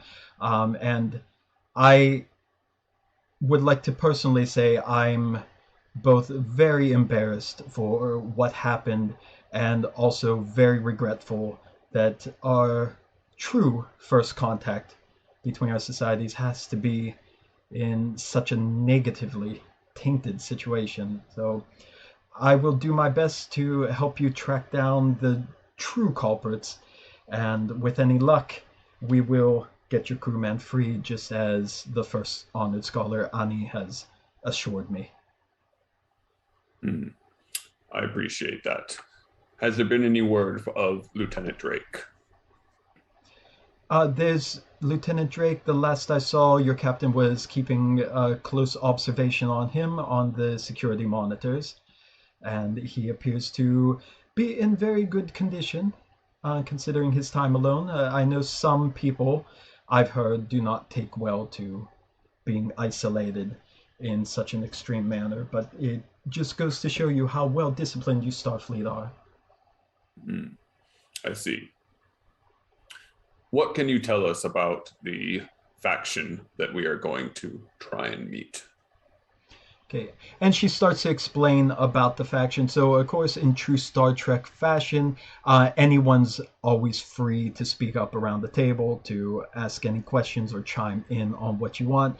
Lieutenant Alder, again, you also have your value as well that you said might come in conflict, the reason over superstition. Lieutenant Weber also has similar, but probably less antagonistic type of value as well. So everyone just keep that in mind and let me know how you want to play out.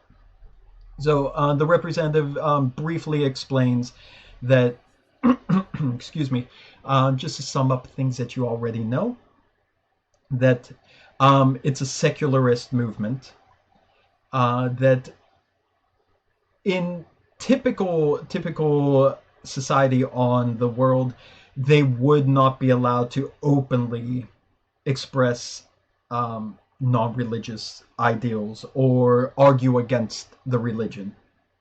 However, under the leadership of the missing, or absent, I should say, Prime Scholar Sasan, he's been allowing these alternative voices to speak up and share their own thoughts because of his idea that society should welcome all ideas, all concepts, whether or not he believes in it, whether or not people believe in it, it's worth listening to other points of views. And under him, there's been a bit more of a growth in the secularist movement. There's been some not really outright rioting, but there's been some unruly behavior where, of course, the two opposing points of views are clashing in the culture. It's led to some scuffles, it's led to some heated arguments, but she reiterates that this is the first overt attack that's been done on religious iconography, which, again, even the secularists up until now, even if they say they don't believe in it or they believe society should move away, they still have been relatively respectful to the traditions of the culture. So this was the first real time that something this big has happened, which she repeats that she regrets that that Lieutenant Drake was caught up in it. How long has the Prime Scholar been missing? The Prime Scholar, Yeah. unfortunately, he left. He departed the world almost a year ago. A year ago. Did you guys He execute departed him? of his own. I'm sorry. Sorry to interrupt, Lieutenant Strong. Go ahead. Fine. Just a question. Was he executed? Was he? I believe you have the wrong impression when I mean he disappeared. No, he had she. I apologize. She left on her own volition. She wanted to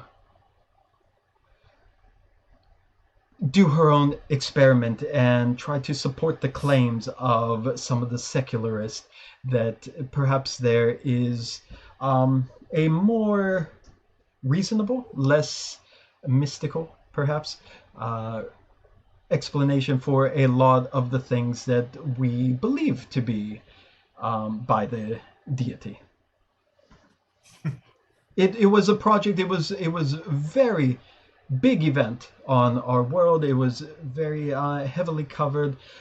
We were all excited to see what the results were. Most believe that it would prove that our beliefs were true. There would be nothing to question. But again, we are open to seeing if maybe there's some type of misinterpretation that maybe we don't know exactly. So we were all excited for it. It just, we expected the Prime Scholar to have returned by this point. And while some do fear that she may not have met a kind fate on her own, I'm still hopeful because I'm very close to the Prime Scholar and I know just how resourceful she can be. Did she pick the Representative. deputy who's standing in for her now? Because there seems to be a Oh, very different. no, identity. the first honored scholar, he is just next in line because of his position in the clergy. And But in had there been fact, open? I'm sorry. Had there been open disagreement between those two before she left? Oh, there's been open disagreement between them for as long as the Prime Scholar has been part of the government. Yes, they both sides really engage in debate quite frequently. Sorry, Alder, were you saying something too? I'm sorry, I didn't hear. Representative, I respect that perhaps the Prime Scholar set out to prove or disprove the secularist movement, but what exactly was this experiment that you mentioned that she wanted to perform? Well, I don't know how much you know about our religion, but we believe that the great deity had arrived from beyond the Sphere of Xylxyk to release our ancient peoples from the demons who came down from the stars and were taking us away at a very early point in our society. Many of the secularists propose that this deity, our great deity, is merely from a more advanced society at the time that came from beyond the sphere. And the Prime Scholar was merely trying to interpret the sacred text to determine where the great deity would have originated from and to reach this location and discover a more worldly explanation for the deity's origin. Could we perhaps get the logs that you have in your system of her ship and exactly when you lost contact with it? Oh, when we return back to the Holy Seat, I am sure that I would be able to retrieve everything for you. Yes, that would be fine. I didn't think you would be interested in our religion, or I would have brought the information with me. Oh! I couldn't give a toss about your religion, but I think it might very well She's tie taken in. back. It might very well tie in with the secularist movement. You never know. I'd rather cover all bases. Just one final question from my side. Like, I remember first honored scholar Annie was promising us records of the Darwin's previous visit, but I fail to see those being provided. She frowned slightly. Yes, unfortunately, and I have discussed this with your captain before I left. I believe the first honored scholar is perhaps dragging his feet, I believe is the term, in providing the information after this incident took place. I personally think he is waiting for this to be resolved before he finally hands it over. Okay, Alder just scoffs and goes back to being quiet. Is interstellar travel common for your people? Oh, these days, yes. In modern times, yes. We operate a very vast society. In fact, we have many worlds located inside the sphere itself that we have met over the past centuries. So the first scholar, for her experiment, had a specific destination in mind in order to prove her theory? No, she was merely, she had an idea of where she believed that the deity may have come from, and she was going to start there and explore those regions. She had all the texts with her. She is a very learned scholar. She knows the scriptures very detailed, and I believe she was going to interpret them during her journey to adjust her course and find whatever she believed may have been out there. But surely I had hoped she would have returned by now after not finding anything. Was the loss of contact with her expected?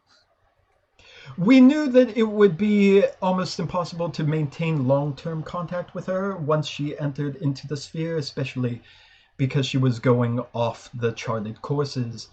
However, we again hoped that she would have returned. And have any missions been sent to look for her? No, there has been no reason to start the search, as it could potentially take a lifetime to find where the deity has come from. But we hope that she is going to give up the foolishness of it once she realizes that you cannot reach the realm of the deities by physical means. I see. So you think all this is ridiculous? I think, yes, her plan did not need to happen. I mean, we have the evidence in our scriptures, so that it's nice of her to entertain the secularists, and I think that helps lead to a healthy society. But there was no reason to engage in something like this. What do you know about this deity? Tell me about it. Well, I'm not sure what you mean. I of course, have yet to meet the great deity. Oh, well, okay. So this deity is supposed to come back to you? I believe we will all be rejoined with the deity at some point in the existence of our eternal selves, yes. I see. I see. Why do you believe that? Because that's just how it is. She turns and looks at Commander Locke. Commander, I'm not sure if I was sent here to be ridiculed for my beliefs or if I was sent here to help you, but I'm finding great amount of just antagonism from your crew. Well, I must say that under normal circumstances, many of Starfleet are curious about the idea of religion, but that curiosity might turn to antagonism when strong religious beliefs lead to the, as we might see it, unjust imprisonment of one of our own crew members. So I hope you can excuse their antagonism for now, as I believe they are merely overly worried about our good friend, Lieutenant Drake. I see, and yes, I fully understand. She looks back to Shran and to Alder. Like, I do sincerely wish there was more I could do personally, and that's why I volunteered when your captain mentioned that I would be of use to you. I gladly volunteered to help you come and find the true culprits responsible. I would like nothing more than to get your fellow crewman out of his predicament. Personally, I believe we should just have your religion should signal for a champion to prove your god's justness, and I can fight them in one-on-one combat to free Lieutenant Drake. That's an interesting concept, Commander, but I'm afraid there's not really a precedent for that on our world, but I will keep that in mind in case the situation changes. Thank you. Any religion believe that their deity will smile upon the victor and grant them, will show that they are true and just by winning in their combat. Well, I'm afraid this religion doesn't quite work that way, but again, I will make note of that for the future. Locke just kind of looks to the side and Damn it. not very pleased with the response. I just like to point out every time they've been saying deity through this meeting, I'll just been doing air quotes each time they say deity. Just later. Okay. Yeah, she doesn't look pleased to be in everyone's presence, but she is sharing as much information as you're asking for. I would also like to Aldo also wants to speak to Commander Locke, and that Commander, I'd actually suggest while we're on the search for Lieutenant Drake, I'd also like to actually run some scans, and just in case we can stumble upon any trace of the the Prime Scholar's ship. Potentially I can modify the linear thermal conversion sustainer, which should help us detect it maybe a bit easier, rather than having to wait for honored scholar. I need to provide us with information that might take forever. That's an excellent idea. And while you're doing it, could you also please continue to scan for any signs of the Darwin? Oh, we'll do so, sir. Okay. Representative, before you go, are we is the meeting finished or? Oh, you still have a chance to ask, yeah. Sorry? Yes, you're fine. Okay. No, it's something I would like to say when everyone's leaving. So, Okay. If there's any other? Yeah. Is that all, Commander Locke? Is there anything else you want to ask? About these terrorists, has the first scholar been known in any way to have communication or interactions with them? Well, with the secularist, yes, he or she. I apologize. She has met with the secularists and different spokesmen for the group multiple times. They've spoken publicly about their beliefs. There's been a very public face to this whole movement under her leadership. Yes. So you would describe their relationship as friendly? I would describe her as a friend to all people on the Holy Seat, yes. Okay, very good. All right, well, if no one else has any other questions, I believe we can call this meeting adjourned. representative. If there's anything you need, please let the crew know, and I'm sure we can be as accommodating as possible. I appreciate Yes, if it, there are Commander. any rituals you need to perform while on board the ship, I'd happily help you in creating a place of worship on the holodeck for you. She turns and looks at Lieutenant Weber and like, thank you very much, Lieutenant. I appreciate that. Yes, I may just get back to you on that shortly.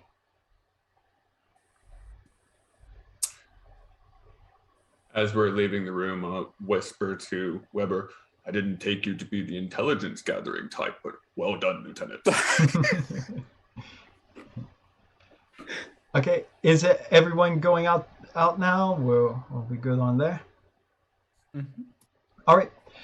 So you got your information on there. Let me very, very quickly. Let's just fast forward.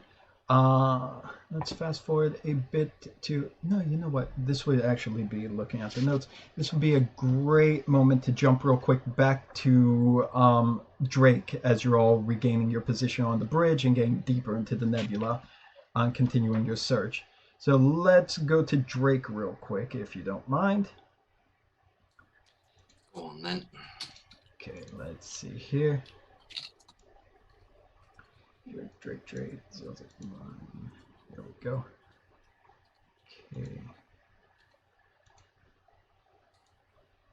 There we are. All right. Okay, Drake, you now have to do your next roll real quick on the track. You have basically 4 hours left. Yeah, so So we gotta we're get that gonna taken buy care of first. Yeah. Yeah, buy a threat to get an additional dice for the mining. What momentum are we on? Threat is at 10. Momentum is 3. And even though I bought 1 dice with threat, it still costs 2 momentum to buy a second dice, or 1? It's going to be 2 more points to buy second die, whether it's threat or momentum. Yeah. Okay, cool. Then I'll just stick with the 3 for now. Okay. So focus on security fitness, yeah? Security and fitness, because it's a physical challenge. Doo-doo. Okay. That is 2 success. 2 successes and a complication with the red 0 there. Nah, with the red it 0. doesn't mean anything, don't worry. What we're going to do is, okay, 2 successes, and it's now a 0 difficulty because of the fact that you got 1 breakthrough already. So it lowers the difficulty, and you have your tips and tricks working. So that's 2 straight up momentum that's going on top of there. I'm bringing it to 5. Then I'll do that later. Never mind. Now you have to roll your 6 for the work track. 6. Oh, you also go. I apologize. You also go roll for I your get to reroll, untapped potential. What's that? but I also get a reroll. Oh, that's true. You do. You could I'm reroll getting that. rid of that complication. There you go. That's right. Yeah, I'm glad you remember that. Good. I forgot Reroll. totally. And you got another complication. So complication stands. Okay. Now you go roll your. Well, you can roll 1 die now to see if you get an extra momentum because of your untapped potential, and then your 6. So 1 and then a 6. Okay, you do. So you're maxed out at 6 here. Yep. Okay. And then 6 challenge dice. 1, 2, 3. There you go. 1, 2, 3, 4, 5. You got 5 already. Which takes me to 13. 13. 2 more will hit 0. We'll bring it down to 0, so that would count as 2 breakthroughs. I used the momentum last time to get rid of. Oh yeah, that's right. There's still the resistance. So yeah, you'll need at least 1 momentum to kill the resistance. That's right. Yep.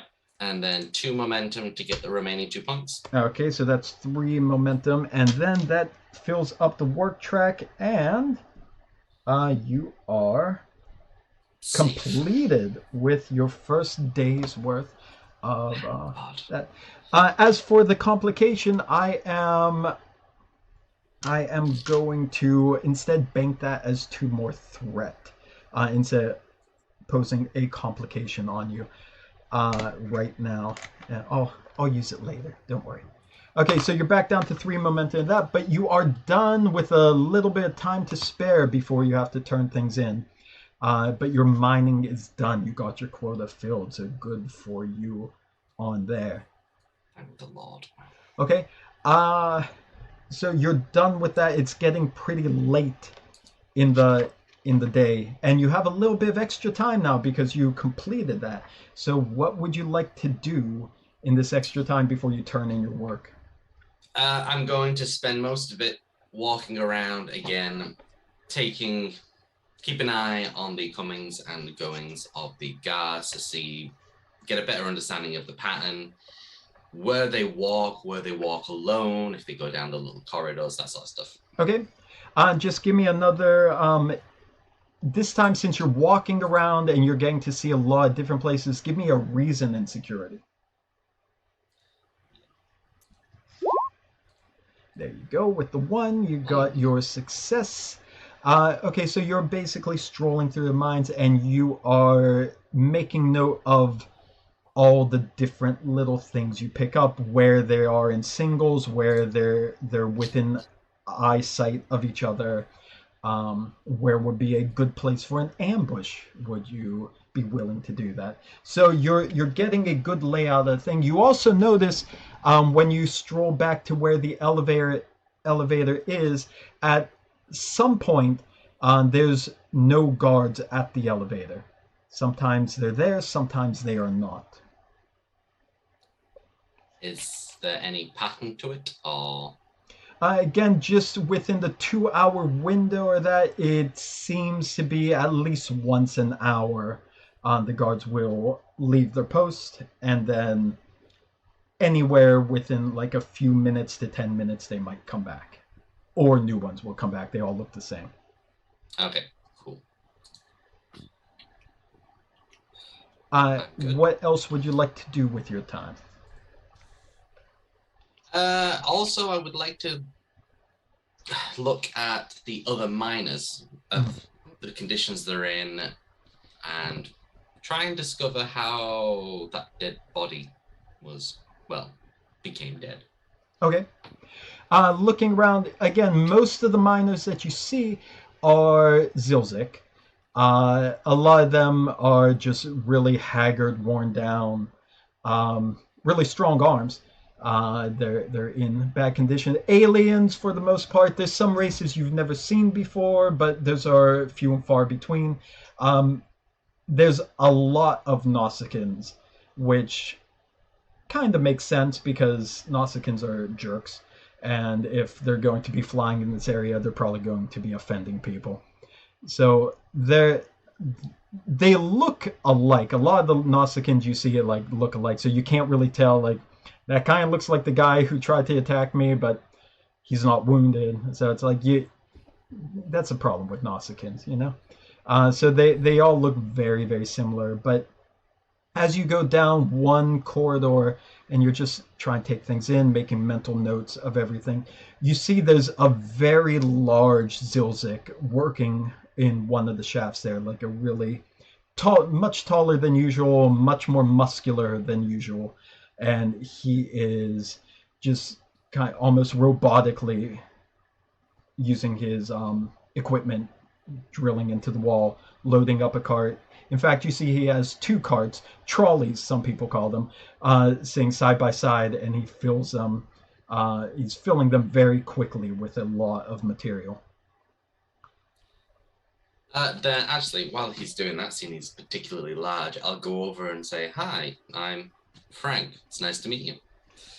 When you talk, he looks at you with just a blank stare on his face and goes back to work. But when he turns and looks at you, he looks 100% identical to the guy who tackled you on the planet.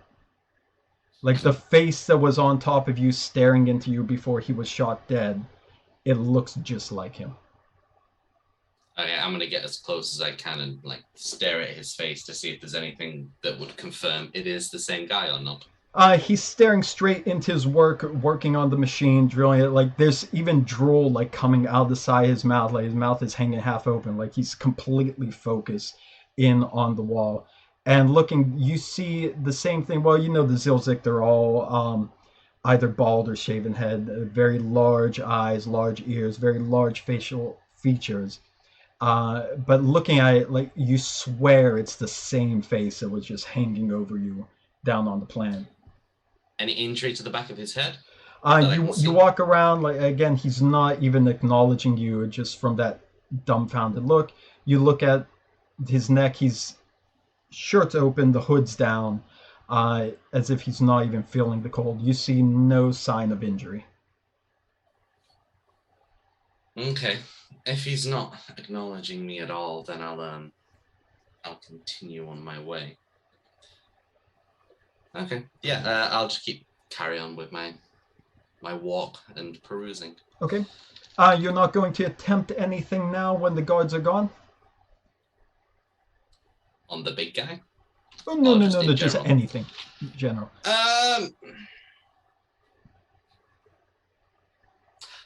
want to test how close the guards will let me get to them before they, start pushing me away. Okay. So you're just going to, walk up to the guard? Not necessarily up to, but walk past, but without physically bumping into them and giving them an excuse to beat the shit out of me. Just as close as I can to see, like, if I'm walking towards them, whether or not they're going to, move to the side or whatnot. I'll just ignore me.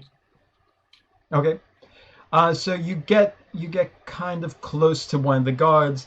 He turns to face you, and then he steps in front of your path. Says, "Why aren't you working?"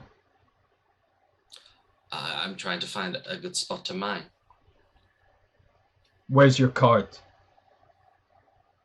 I turn around, acting confused. Where is my cart? And then try to walk away. Okay, you start walking back. He doesn't seem to follow, but he just keeping his eye on you the whole time you walk away. Okay, and I actually go and find my cart to make sure nobody's robbed me while I've been gone. Okay, yeah, your cart's still filled up fine. Then yeah, I'll take that with me and just continue with walking. And you know what? With whatever time is left, I'm gonna try and get a little stash for tomorrow going. There you go. All right, so you'll just start working on that, and you can do that either by making a roll of difficulty 2 and trying to create an advantage for tomorrow, or you could spend 2 momentum to just create that advantage instantly. I'll do the roll. Okay. Save some momentum for the guys on the ship. Okay. So, endurance, yes, difficulty 2, fitness, bada boom. Okay. 1. No. Okay. So you're starting, but it becomes clear to you while you're doing that there's really nowhere to keep the stash, and even if you're loosening the rocks, you're pretty much just doing someone else's job for them. They're just going to come pick it up for you. So eventually you decide to give up that fate. All right. We're going to come back to you when it's the end of the day, and there's going to be another meeting with the Romulan in a second, but for now we're going back to the DGT.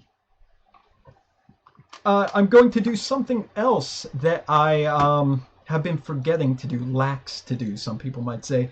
Again, scene changes, you lose a momentum when there's a big scene change, and like we're now starting to get into the swing of things, so I think now is the more natural time that I feel comfortable with the momentum fading roll. So I am going to say that this is a loss of 1 momentum just to trigger the next scene change. Okay,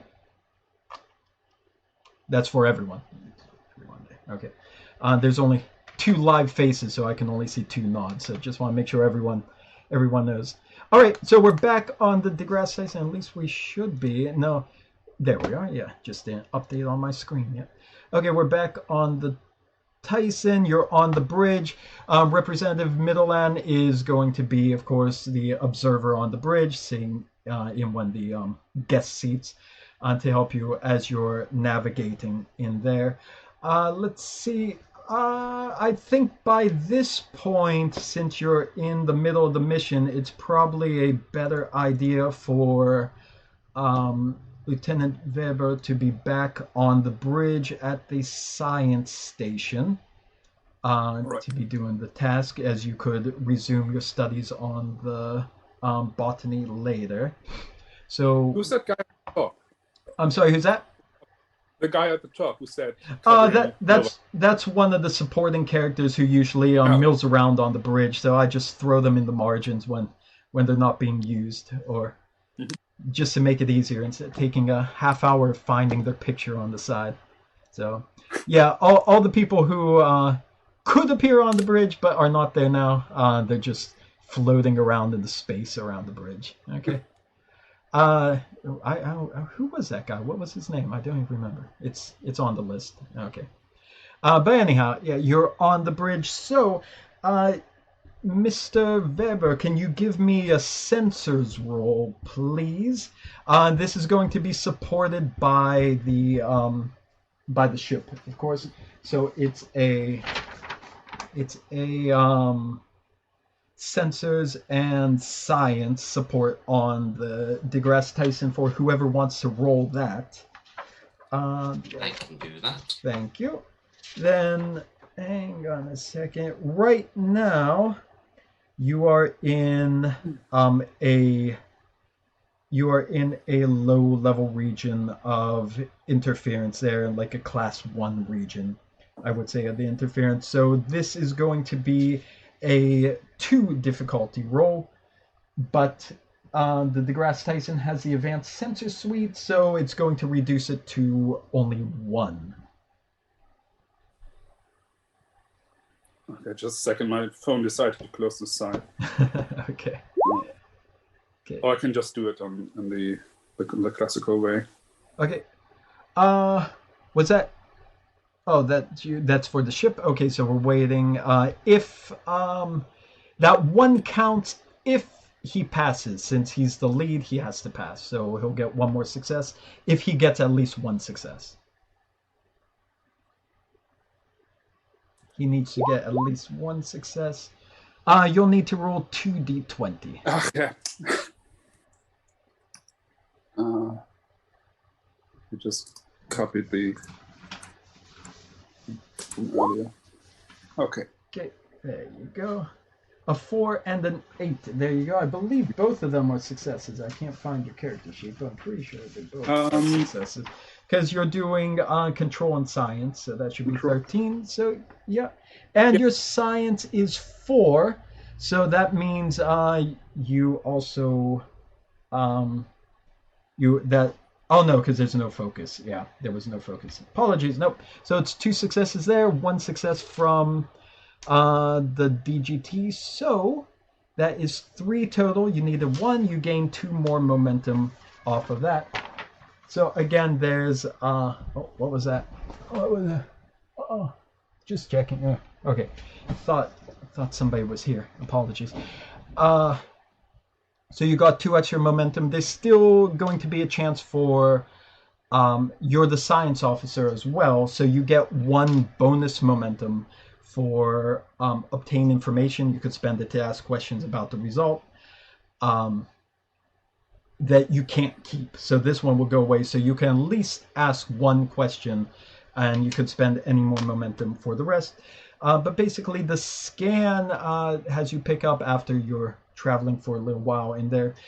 You do pick up signs that there are vessels that have, or the trail, I should say, the impulse trail of vessels have moved off what Representative Middleland has pointed out as the normal travel path. So your long-range sensors has scanned an area that at least 1 vessel has headed off on its own into a less traveled, potentially more dangerous region.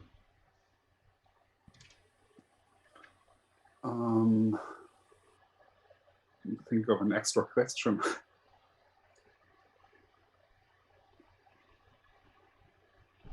I know. Would it be an extra question to look further into the sector and the possible dangers there? Yeah, we could use that. You see that the direction, we'll use that, obtain information for that.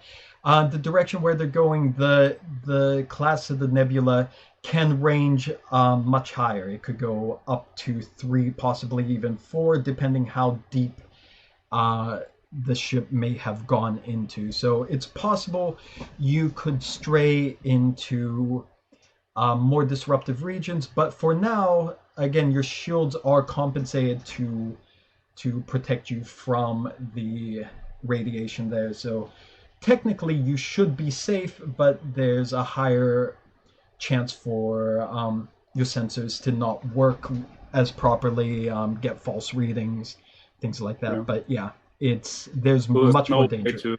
What's that? So there's no way to guess why they went there, because we can't pick up any signals.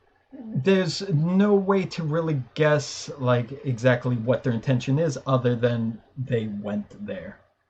Mm-hmm. Yeah, of course I share the others.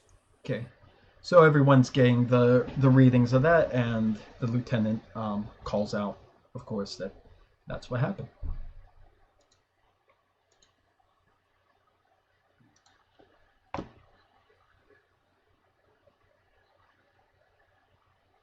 Anyone on the bridge going to ask for more information or do anything? Can we analyze the warp signature to sort of narrow it down to what sort of ship it was, or who it may have belonged to, or anything like that? Yeah, that could be another point of momentum spend for obtaining information. Oh, sorry, I thought we were sure it was the ship, the Prime Scholar ship. So otherwise, that would probably have been the extra question I would have asked. I thought it was clear. Oh no, that's okay. We're not sure it's the Prime Scholarship, the Prime Scholar who disappeared a year ago. You just know that there is a impulse signature, a warp signature, whatever it is, that is off the usual travel path. So you want to use one question for that, Mr. Alder or Sir Weber?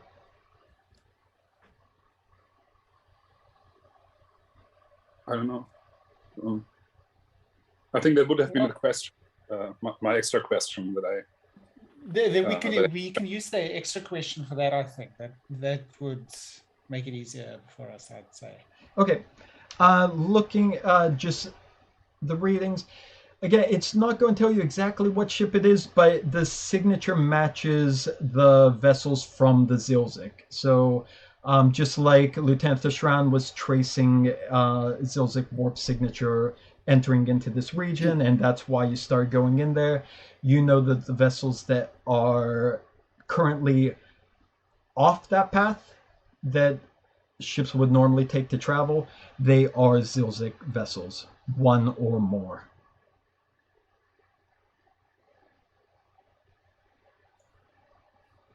Is the representative with us on the bridge? Yes, she's seated right next to you.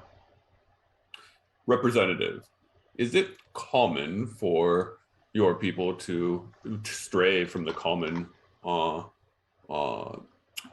flight paths in this area? No, definitely not. No, they would not stray into the more dangerous regions unless they had a very good reason of doing so. Usually the only ships that travel into such places are the ones who do not know the correct paths to follow. And there's no law or religious reason to prevent them from doing this, is there? No, just for their own safety. All right. Lieutenant Weber, is it possible for us to trace in what direction this ship was headed? Is it? Yeah, you would know exactly the heading to take to follow where the trail is. That's yeah. And getting this information from Weber, Representative, does this seem like it would be more in line with our separatist group or with the First Scholars travel plans? Well, I don't believe the First Scholar would still be remaining so close to the home world without re-engaging contact. If I had to guess, I would think that these might be more of the secularist, as they would not travel too distant into the nebula to hide. All right. Well, Lieutenant Weber, Lieutenant Alder, what dangers does it seem would come to our ship if we were to follow these signatures? Just without any use of momentum, both of you would know that basically as long as you keep your shields up, you would be okay. The only problems would be, of course, the interference would get in the way of scanning, and that depending on how deep you got into the nebula. So there would be a point at which we cannot scan for any live readings or anything anymore. It would become extremely difficult. You would have to try to compensate for it. So there would be a lot of interference there that you would have to cut through, yes. All right. Then let's set course to follow the readings that we have. And before we break a threshold in which we can no longer scan at all, we can stop to do one final scan before continuing onward. Okay.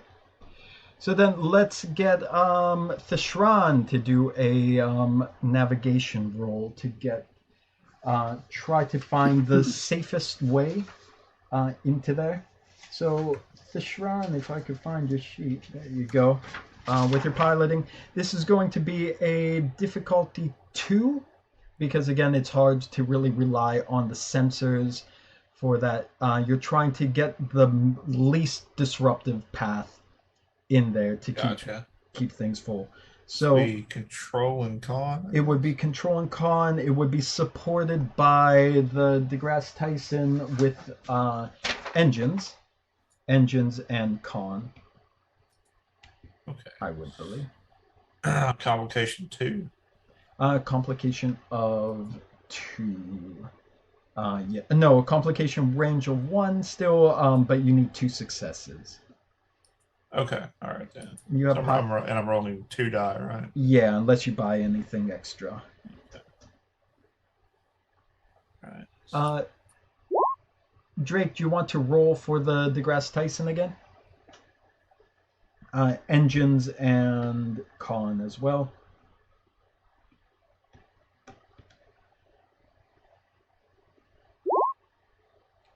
Nothing.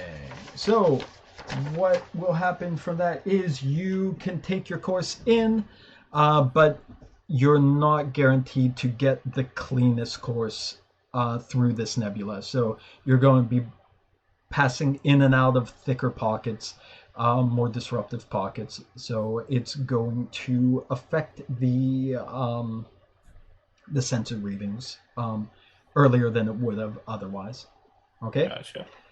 So going through, and yeah, you're all seeing that on your displays, Alder and Weber and everyone, that the sensors are getting scrambled quite intensely as it's going through. Actually, yeah. I actually wanted to start trying to compensate as early as possible. Okay. I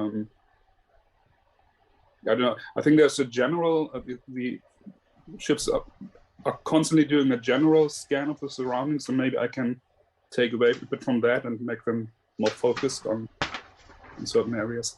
Okay. So let's do you're doing something, you're trying to adjust the sensors there. You're trying to do, not using the sensors, but you're trying to compensate them. So the ship's not going to help on here. It's going to be, usually this would be a difficulty of 2 at this point, but because of the last roll not being able to get through the safer regions, it's going to be bumped up to 3. So that would be a control and science. And if Lieutenant Alder wants to support on this from his station as well, he would be able to assist on that, or you could, the two of you could coordinate how you would like to do it. But if you pass, you'll be able to again knock down that difficulty by 1 again. The one that's been, it's like removing a complication. Mm-hmm. Any decision who's doing what, who's going to lead, and who's going to follow? I'll assist. Okay. So that'll be 1 d20 from you, Lieutenant Alder, and then 2 d20s. Again, it will be control and science for Weber, and it would be probably control and science as well, I'd imagine. Or if you have a different idea, you may say that.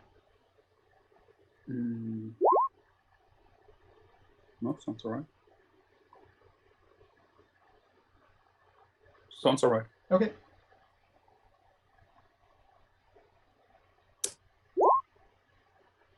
Let's see if you did. What? No. It's doing it wrong again. Sorry. Oh, looks like you did, right? You got two dice. Only shows 1. It totals it up, but it shows that there's 2 in there. But because you're clicking the regular dice roll, Yeah, it's giving you like a total. I was looking at the old roll. Yeah, sure. Okay. So should be 1 success. Okay, yeah, 1 success and 1 from Alder's support as well. So, no, again, you're not able to cut through this interference. So it's going to keep the complication. Like, just with how poorly not poorly, just how dangerous and disruptive the area is, you're not able to break through that. Okay? Mm-hmm. I have this bold science talent. Yes. So yeah, the bold science. That's if you buy, just like Lieutenant Drake does. If you buy an extra die with threat, then you can re-roll the die after you make your roll. So you'll have to buy the dice first before you do your roll, just like Drake has to do with his security. Yeah. And then you get a free reroll. So you'll get a 3rd die and then a free 1. You also have untapped potential too, just like Drake. So it's similar to him too, that anytime you buy extra dice, threat or momentum to buy dice, you also get 1 more bonus chance to gain even more momentum at the end too. So it's always a good idea to try to buy dice, especially anything higher than difficulty 1 is usually worth spending momentum or threat on to try to get a success. Yeah, but that has to be decided before the intro. Yeah. Any bonus dice to that, that has to go ahead of time. Okay, so going through, you're plunging deeper. So Commander Locke, your sensors are still good. The DeGrasse Tyson has really good sensors. You're just in a very bad region of space, so you're going to fare better than most ships. But still, you're unable to cut through the problems that are being provided by this interfering radiation. So you have no choice but to really just leap through into it. All right, and is this interference also blocking what would be like standard communications? It would also start to apply there. So the deeper you go in, the harder it's going to become. Yeah, you would probably not be able to contact much outside of the nebula the deeper you go into this. Inside, it might be difficult, but it won't be impossible. All right, then would like to start sending out a kind of general channel message asking, saying that we're searching for anyone that might be in this area of space, and that we request to speak or to contact anyone that might be in this area for any reason. Okay. So you'll continually broadcast this as you go in? Yeah. Okay. Yeah.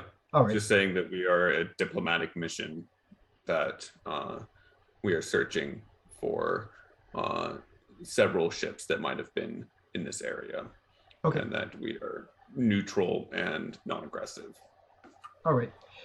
So you start broadcasting that as you go in. You're not getting any replies as you go deeper into it. By now, Lieutenant Weber, you're seeing that you're getting the blips. You're on the right trail, the course that the vessel took, but because of the interference, you're not able to pinpoint where it might be inside the nebula. Lieutenant Alder, you're basically keeping a second eye on all of this information to make sure you don't miss anything. Thishran, it's not really a dangerous course you're piloting right now. It's pretty clear as far as space is concerned, but you still have to be kind of on the ball to make sure that with your sensors down so poorly, if there's any asteroid field that's inside the nebula or anything like that, you might have very little time to react to it. So you're still keeping watch. So Could we get to a point where the internal systems would be affected, or is it just the... No, as long as the shields are up and the radiation's not getting through, everything on the ship will still be working properly because of the modifications done last session. Okay? Mm-hmm. All right. Again, you're traveling for another hour or so, and you're still getting no response, nothing there. And finally, Lieutenant Alder, you start detecting a blip that there is an object up ahead. And Fishron, that comes across your controls as well, showing that there is something dead ahead. I want to run a bit of a deeper scan just to see if I can figure out what it is. Okay. Do your scan again. This is also a sensor scan, so Drake, if you want to do that as well with the DeGrasse Tyson. This is going to be because of how deep you are in now, and because of the additional complication that was raised up. It's a difficulty of 4. DeGrasse Tyson knocks that down to 3. Oh, okay, difficulty of 4. So down to 3, you say. And okay. Nope. Nothing on there. You're not able to penetrate what it is as you're getting up close, but it doesn't take too long. Any comment you want to make on that, my friend? I'm just quickly trying to see. Oh man, now I'm kicking myself. I should have changed one of my talents to technical expertise. Then I would have had a... 1 second, I need to re-roll that. I clicked the wrong thing. I did security sensors instead of science sensors. Ah, there we go. We might have it. Nice. Come on! Nice.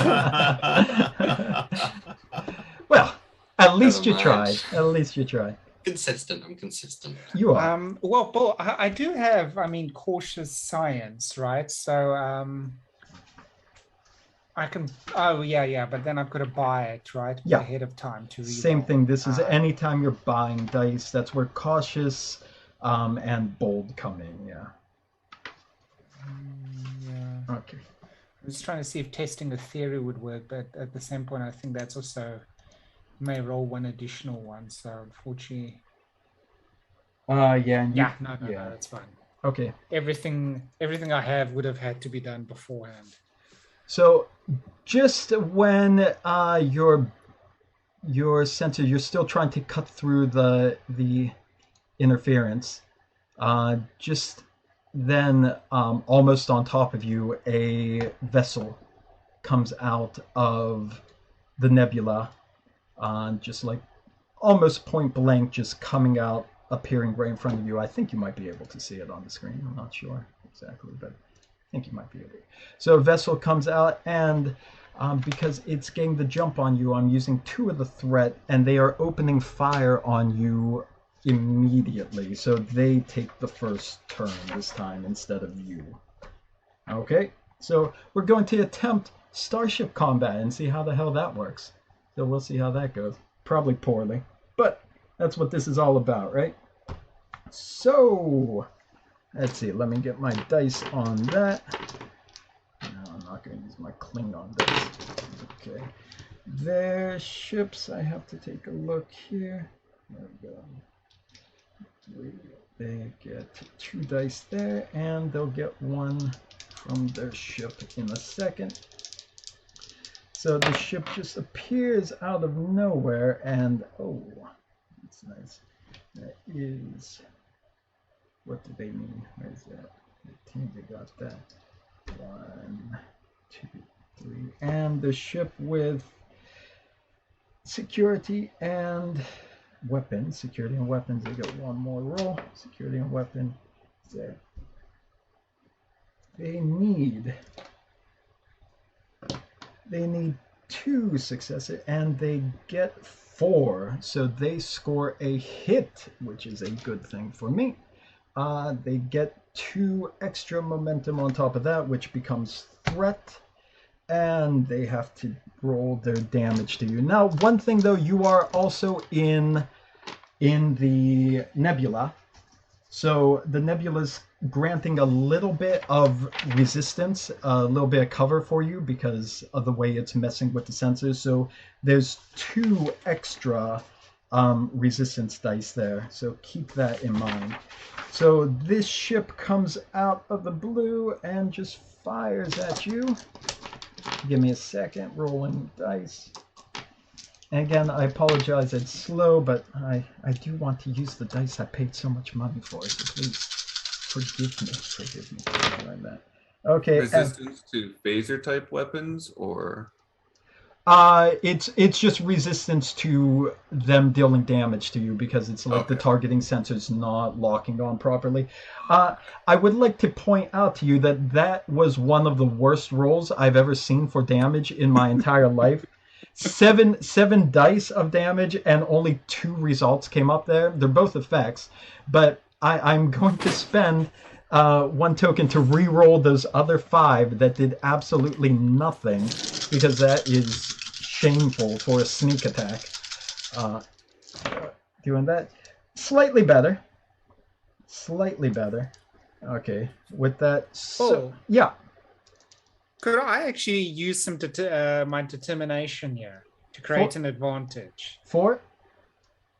I want to be able to sort of modulate the frequency of the shields to mitigate the damage we might receive during this combat. That could be possible. There is modulate shields is one of the combat options. So right now, I'd like to direct everyone to maybe opening up your position specific combat chart on Roll20 that I provided for everyone. That gives you a list of all your combat options on the starship. There should be a panel for everyone.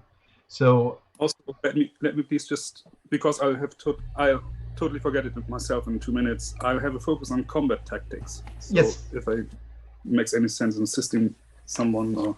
It could. It very well. There could be a way we could use that with sensors, because there's things you use for sensors offensively as well. So yeah, take a look at your sheets, and we'll get to that in a second. So everyone just kind of take a peek at that stuff there. So let me just resolve this roll here. So that's 4, 5, 6, 7, and because I have so much threat right now, I'm going to spend, I also have to keep track of the ship's power too, so let me do that.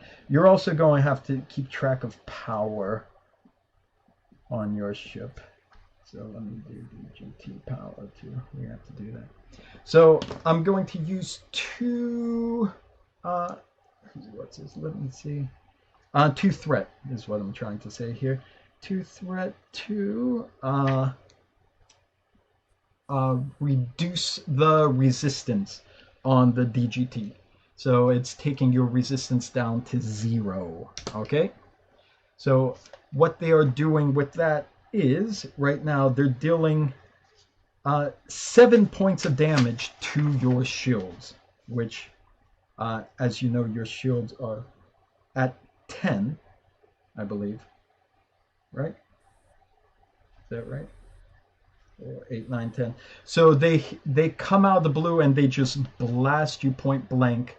Not really point blank, but coming out from where they are. They're at medium range still in the scale of things.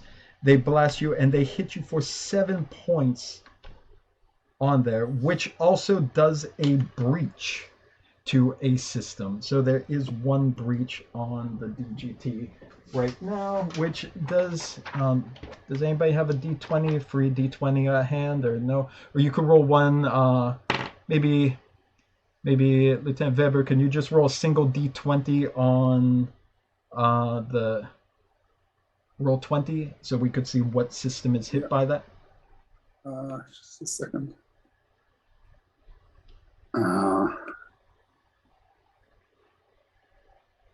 Okay.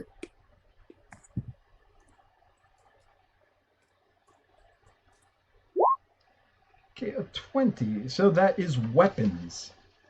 So they come out and blast, and just suddenly the ship shudders. There's just a strong green beam of energy that just strikes you out of the blue. You weren't prepared for it. The ship shudders violently, and sparks go around the security console manned by a as yet unnamed person. Sparks and explodes a little, which means that there is one breach here. I gotta check that off. So I'm sorry, what's that? He flies across the bridge, obviously, the guy. He almost did. He caught himself this time. He's like, whoa, better not get any more breaches there. He looks around the room, but nobody shares the humor with him. But it all sparks up.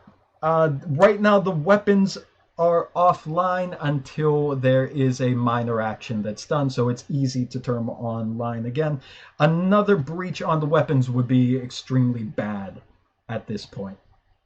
But right now, with that said, your shields took a massive hit because of this surprise attack, and like your weapons got knocked offline. You all see this on your consoles as taking place. So keep that in mind, what you're going to do now. Did everyone have a chance to open up your cards to see what your combat actions are? Indeed. Okay. All right. So Paul, let me just get straight. So currently, as the ship's sitting, what systems are down? Right now, the weapons were knocked offline because of the surprise attack, but it's Okay, not so it's it's just not the weapons. permanently offline. It's just it's like the system glitch because it was hit by power overload. So it's going to be a simple thing for whoever is tactical to turn it back on. But right now, you don't have a dedicated tactical officer. Okay, Could so we maybe still we'll hear need- that? I'm sorry, what's that? Sorry, there were two voices at once I couldn't hear. Now, I was wondering if we could still hear them, or is the interference too strong? You could still I'm not so much anyway, but just... you could still hear them. The ship has been constantly transmitting the same message as you're going in, so it's still in transmission mode. So you're still sending the message that Commander Locke put out. Okay, but now that we're in a combat round, a space combat, everyone on the ship is going to be able to take an action in one round. You all get an action to decide what you're doing. So this is really our first real combat because we had a small combat before. So I'm imagining this is going to go a little bit more slowly. Drake, do you want to create a secondary security person to be have somebody actually operate it, or does any other player want to, instead of being their own character on the bridge, create a supporting character to be tactical, which would then basically exclude your main character from the scene, except in very simple supporting situations. So Drake would be the best choice for a situation like this if you want that. If not, Lieutenant Alder could even use his override on his console to be strictly firing tactical, saying that the overload on the weapons console kind of rendered it useless, and then he just takes it over from his side. But then that would prevent him from doing whatever internal systems things he would be doing in place of an engineer, because then we have no engineer. So discuss amongst yourself what you would like to do. I'm not going to rush you because this is a new situation. I'm saying I think David should create a second character for this, so that I can focus mainly on engineering and internal systems. Yeah, I agree with that. Okay, cool, Bill. I'll send you the thing now. Okay. I don't know how to upload it into Roll20. All right, we'll do that later. Yeah, I'll do that later as long as you have your guy there. Where's it gone? And you could just do the same rolling d20s on there, or however it is. You could, if you want to, even change the values for Drake and just use that to be the character for then. I mean, we could return it later. It's your call. How long does it take to upload that? Upload what? I just sent you a character sheet in Discord. In Discord. Okay. I see it popped up there. Okay. Let me open real quick. Yeah. What you're also everyone to think about is what. Oh, we're getting boarded here. We got dinner boarding party. Hey, welcome home. Welcome home. Hello. There's a boarding party. You want to say hello, everyone? Were you sleeping? You look like you're sleeping. Hello. Oh no. Okay, we're almost done, baby. We'll go sleep again. You want to rest? I have some candy to share with you later, okay? I'll be down in about 30 minutes. See ya. Bye-bye. Oh, really? Oh, we'll have to get a new one. Okay. Let's see. I got your character there. So everyone, you can decide what order that you do things. So you could take a look at what your options are. You could take a look at what your options are for combat. And again, since this is really our first time doing this, you can decide whether you want to like who should do this first, and the next action another person will do this. Okay. I was thinking I could go first to restore weapons. Okay. I mean, or if it would have to be done at the console. So again, if you override, you'll be able to do that, or it could be done whenever Drake's new character. Because wouldn't I have control over internal systems as the operations manager? Yes, and that would be the override. So you would get that with no difficulty increase from your console. So anytime you want to switch to that would be like a minor action to do that, and then you need another minor action to restore the system. But then any use you do for actions, normally the difficulty goes up 1 because you're not at the right station. But since you are operations guy, you will not get that difficulty boost. According to the skill you sent me, yeah. I mean, if I'm looking at the correct sheet here for sensors and internal systems, right? My minor action would then be change position to move to the weapons console, I'm assuming. That would be if you're physically going to the weapons console. Because that's what I can do, right? Because why would I be overriding anything? Override would be you're operating weapons from the console where you are at. Because I don't want to operate the weapons. I want to just merely restore the weapons system. But I'm just saying the fact that David's going to take a character there's no point of you to really do that. Because he's going to have a character on that station doing that. So the weapons won't be able to fire until his action comes up anyhow. So he could use his minor action to restore it, and then he can fire at the same time. Okay. But if you were doing it again, you would have to spend 1 momentum, because you would have to use 1 minor action to either override or physically walk over there, and then the second action would cost a momentum for you to restore the weapons. So it would. Okay, no worries. Scratch that. Okay.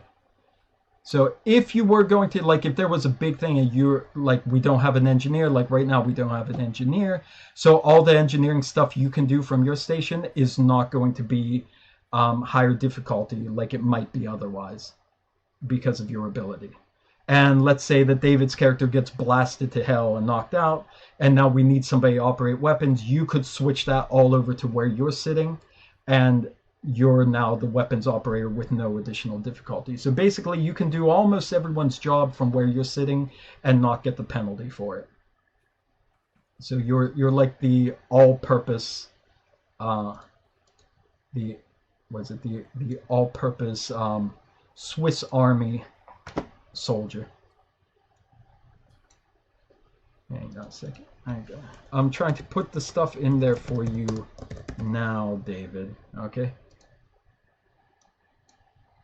I'll try to make it easier here. Okay, John, in all players journal. Okay, can be controlled by all players. There we go. Okay, I'll save. So for the starship combat, is it going to be that like all of us on the bridge get our action and then it goes back to the opposing ships? No, it will be. It will be. Hang on a second here, David. I don't know what's wrong. I apologize. Everybody, you'll get 1 action, and then it goes back to the opposite side. Then you'll get your second action, opposite side, like that. Okay. So it's 1 character per action they get to do. Okay. David, I'm sorry. Can you just real quick read me what the attributes are? The sheet you sent to me is only displaying the first number of all the skills. So all I see are 1s in the box, so I can't tell if it's a 10 or whatever. So what's the control? I apologize. Do you have the PDF with you?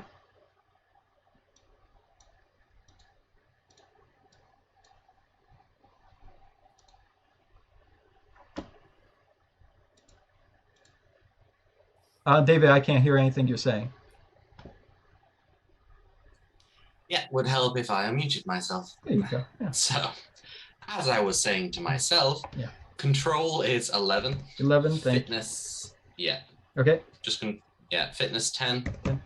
Okay. Presence 8. 8. Daring 10. 10. Insight 8. 8. Reason 7. 7. Okay. Disciplines Command 2. Security 4. Science 1. Okay. Con 3. Okay. Engineering 2. Okay. Medicine 1. Okay. With focuses in ship engagement tactics, security systems, and hand phases. Thank you.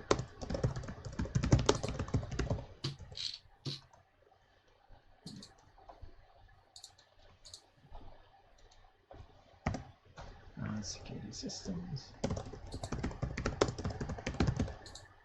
And hand phases. Okay, there we go. All right. I think we're good on that then. So check if that character appears. I'm not sure where he would be on there. But check if he's okay on there. It's right up there at the top.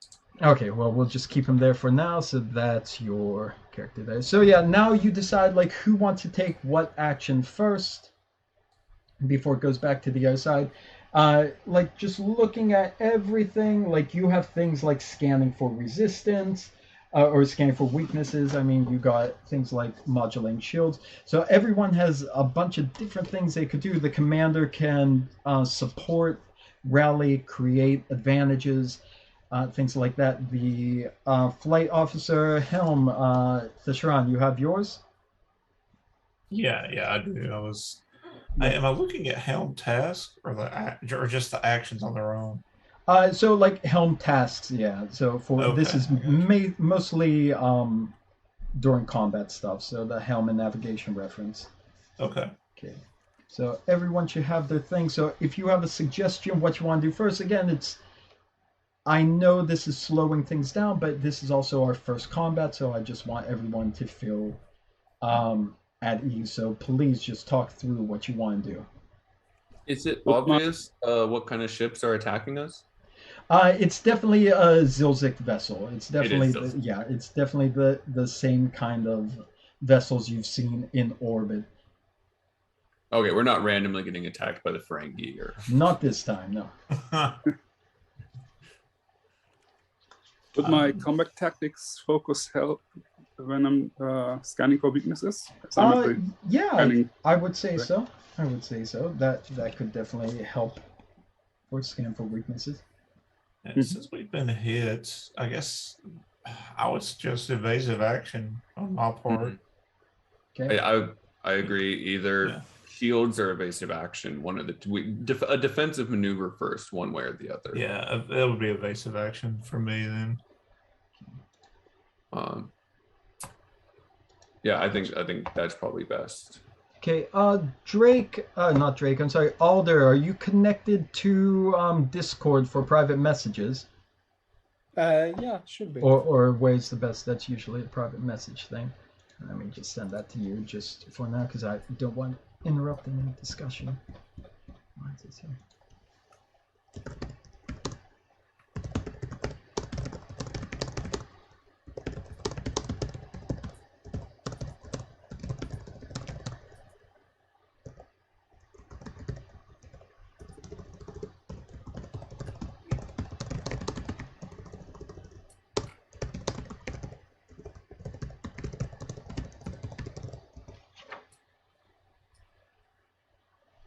Okay. All right, so you want to do something evasive first, right? Yes. All right, so would that be Fishron then? Yes. All right, evasive action, that's what Yes. control and con. Control and con, yeah. Difficulty of 1. Oh, I apologize. I do apologize. I'm sorry. I need somebody. That's right. You might not have taken as much damage as you got there. In fact, I forgot. I need somebody to roll 2 dice for the nebula's resistance. That's what was missing there because the nebula's providing 2 random bits of resistance for that. So somebody, I guess anybody just wants to roll 2 6-siders.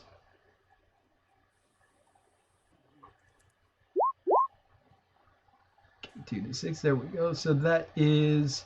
Oh, okay. Wait. And so a 2 would actually be a 2. So that's good. 4. So yeah, that's good. That's good. So what happens is you're actually taking only.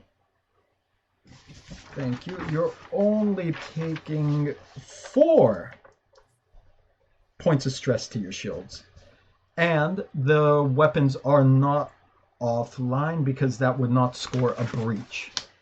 There's the 2 points there that would have made it 6, and the 2 threat that they spent would only remove 4. So yeah, you got no breach there, just 4 stress on your shield. So that's where you're at. Okay.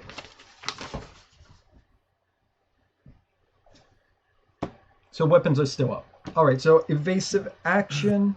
Fishran, you do that. That is assisted by the weapons and con, it says. Yes. Oh no, that's attack pattern. I apologize. Structure and con. Structure and con. Excuse me. So whoever wants to roll for structure and con, that's okay. That also is 1 power that it uses up from the DGT's 9. So let's see. Who has the DeGrasse Tyson open to do a structure and con? Okay, please do that. There you go. That's 3. That banks you 2 momentum in there. So yeah, Fishron, you want to narrate what you're doing, sir? So I guess I'm just going to pull away from the ship slightly and try to swing away, like out of the direct line of fire from them. Okay.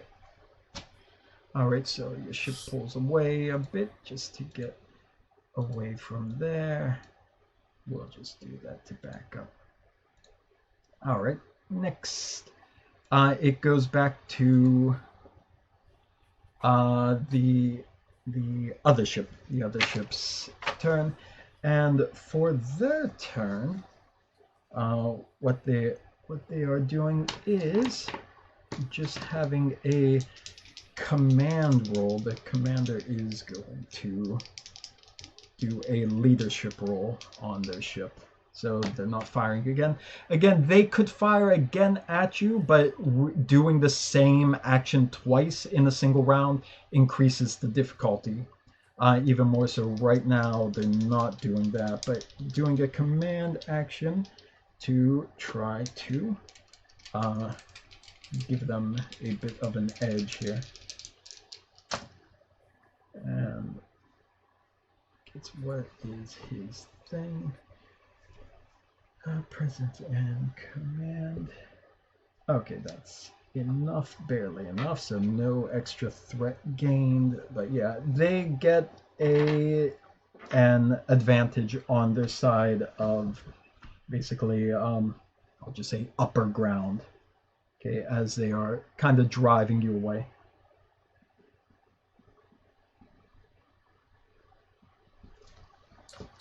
Cool. Should I shoot back, or is there anything else someone wants to do first?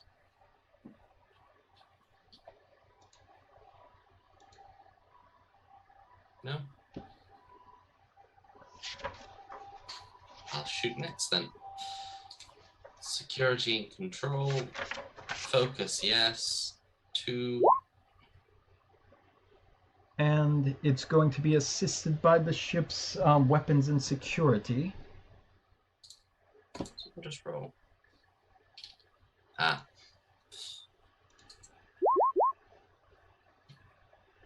Hang on a sec. I'll roll the ship as well. Unless someone else has got it open. Weird. 2. Okay, 2. So you only need 2 to hit on here. Let me just make sure nothing changed with the evasive action. Yeah, it increases your difficulty by 1 because of the evasive action that the Shrine is doing. So you fire back, but don't quite hit anything. Okay, going back to the other side. Going back to the other side, they are going to. I'll say they're going to fire again, but it's at increased difficulty, thanks to both the fact they're doing it twice and because of the evasive action. So it's actually a difficulty 4 right now, reduced to 3 because of the upper ground advantage. Okay, so doing that, and I'll spend 1 threat for 1 more die, just to make it 3, because 3 is difficult. And I can't find the stats again. And there we go. And that looks like a no to me, if I'm looking at the right weapons are there. Oh, I didn't roll for the ship yet, so they do have a chance to hit still. Nope. Okay, so no, they miss. They fire back, but again, with you weaving in and out, the Shran's piloting the DeGrasse Tyson, dipping in and out different thicknesses of the nebula, nothing happened. Okay, now they are a scale 3 ship, just like you. And the fact that they've taken 3 actions now means that they are done with their actions for this round. So the rest of the crew who has not gone yet, you can go just in sequence. Maybe if I can quickly do something. I didn't use my determination to create an advantage, so I still have that available to me, right? Yes, that's true. As Okay. long as you can tie it into a value, yes, indeed. Yeah, let me actually see quickly because I need to tie it in. So first of all, I actually want to indicate to Commander Log that we're in rather more alarming danger than we suspect, simply because the damage we've taken to our shields has negated the protection the shields provided us from the radiation in this nebula. So if well, let's see. I don't know if doing my part as a value would come into this. Probably not. Well, but let I'm me know how hoping. you want to use it, and maybe it can. Let's see. Better efficiency when working as a team. And I'm saying, like, on the bridge currently, we're working as a functional team in this combat situation.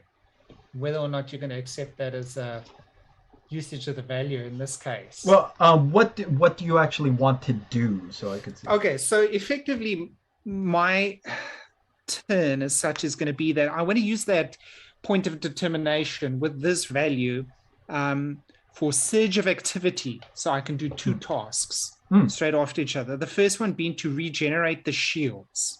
Okay. How many points of shield have we lost? You lost 4 currently? points. 4 points. So we've lost -4. So I can use that then if I do regenerate shields to get us up to 2. You could And get then +2 per momentum, yes. Yeah, so I would get 2 shields and then 2 plus momentum repeatable, right? Yes. Then the second task, I want to restore the shield protection from the radiation that we currently had, so that I can, so we're sort of safe from that. Okay, yeah, that fits perfectly for doing my part. You're literally multitasking and doing your part in protecting ships. So I say yes, that's a very valid use of that. Are you calling back to a previous episode on that? For doing my part? Doing my part. That's it. I mean, I suppose, like, if I look, oh man, I wish I had my notes better. That's okay. We'll worry about that later. I think it'll be easy to call back to that. So the previous episode, I think you did a similar thing. So let's see, doing. Yeah, I mean, calling back, I would say doing my part. Okay. So yeah, I like that. Oh man, no, doing my. Oh, don't worry about it. We'll look at the callback later, but that's good. Do your roll for the regenerating shields. So you call that on, your fingers just start dancing across the console there. Okay, so obviously I need somebody on the ship to do structure and engineering. Currently, what is our shields at, Bill? Your shields are at whatever the maximum is, -4. Where did I put the sheet? It got buried somewhere. It's not 0, right? No. You had like 11 shields or something, I think. Yeah, your shields are you have 12 shields to start, so you're down to 8. No. That's okay. Is that right? 8, 9? No, you had 10 shields to start. You're at 6. Apologies. I'm just trying to see. Engineering prowess as a focus I could use in this case, right? Yeah, I would say so, because this is an engineering thing, so yes. In terms of our complication for this one? Right now the complication... Oh, actually, I'm glad you mentioned that. Hang on a second.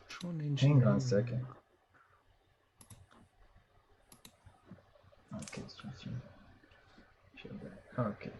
So, let's see here. Yeah, right now the complication range is still 1. Okay, still 1. Oh, literally. Okay, so I'm going to roll for that. I'm just trying to think quickly if there's anything else I should throw in terms of talents. I'm not using science. You may roll an additional and see the previous task. No, that doesn't work. No, that doesn't work. Combine intent of the program city. No, okay, yeah. I don't think anything comes in. Okay, so I'll just roll for that then. Okay. Structure and engineering, did you need? Structure and engineering, yeah. Yeah. Let's see. That's difficulty of 1. Shields are not 0, so you're good. So you got a total of 4 successes. So that's 3 extra momentum over, which no, I don't know what happened to my last piece of momentum. It's gone. Like how'd I lose a momentum? Oh my god, it's actually gone. Shields. Did So I that leaves us currently on 10 units, right, for our shield. Hang on. Oh, hang on a second. I'm just. Yeah, you restored 2, taking it up to 8. Then you have 1 extra momentum that would not be savable, so spending that would return your shields to maximum, yes. Yeah, I'll do that. I mean, it's Okay. pointless holding on to using that momentum. Okay, so that should be fine. Then I'd like to restore that shield protection. So you'll just need to, I suppose, control engineering again, right? That would be yeah, I would say that's probably a control engineering that would be supported by, I would say, structure and engineering on the DeGrasse Tyson. I can still just use my same focus as well, I think. Yes. Oh boy. Complication still sticking to 1? Complication still 1, yep. Okay. Oh, looks good. 3 on that. So yeah, you needed to get 2 to get it up and started. So you also got 1 extra momentum back, bringing you, again, you're still over. You have 7, so you could use that momentum. Well, yeah. You basically restore it. You can spend that and 1 more momentum to strengthen it, possibly. Yeah, okay, that makes sense. So let's use momentum. So we're going to strengthen the protection of the shields. Okay, there we go. All right, so let me make that note down. So shield protection is strengthened. Okay, that was a nice use. That was a nice use of your determination. Good job there. We still have, let's see, Lieutenant Weber and Commander Lulk still have not taken a turn, and you're free to go before the round ends. So I will do create advantage. Okay. I will do so by commanding everyone to do a formation and attack that we had practiced, despite everyone somewhat as a science ship groaning that I had pushed for them to do more combat-based tactics training and practice.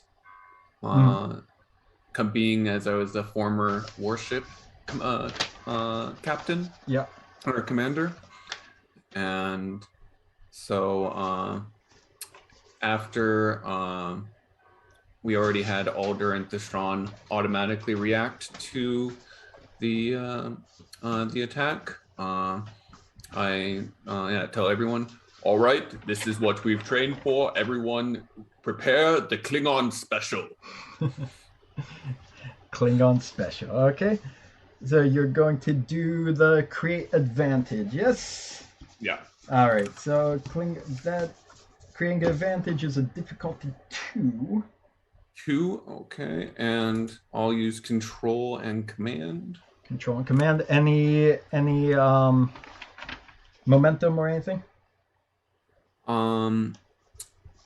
I guess I will use since I'm bold with everything, I will use it's a threat, right? Yeah. To add a dice? Yes. 1 bribe. Okay, so that on the character sheet, that adds a task, or adds a roll, or increases the number on the task roll, right? Yes, to 3. To 3, okay. And that's what I'll do.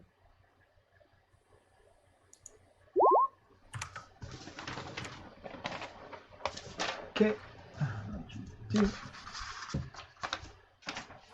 on a second. That's weird. And Okay. how many successes did I need? 2.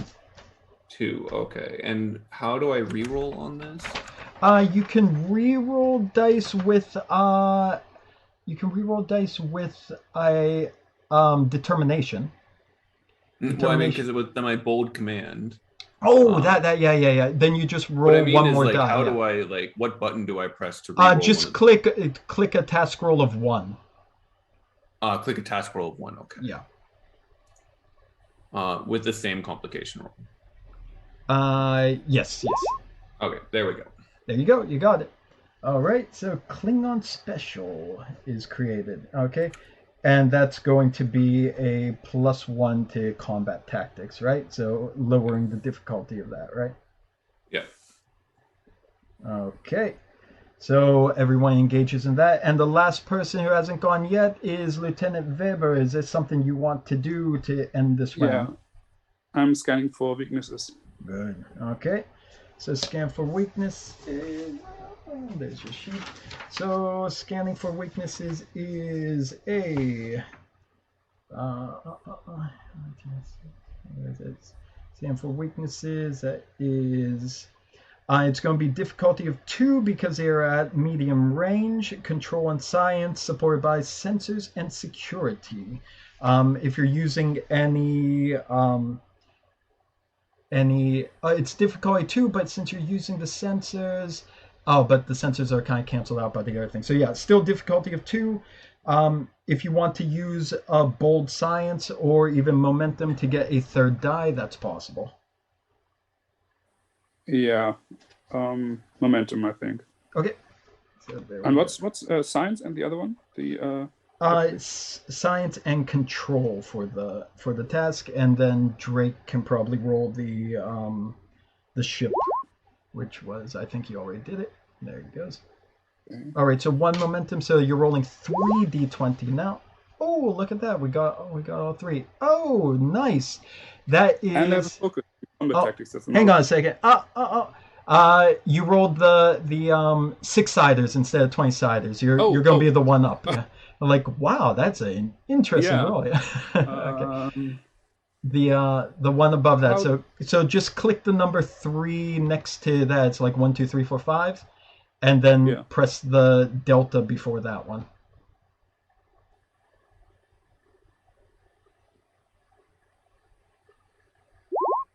There we go. That's good. It just keeps on going. It's just a million successes. Yeah, the first one is much better. So yeah, that's 4 there. You need 2.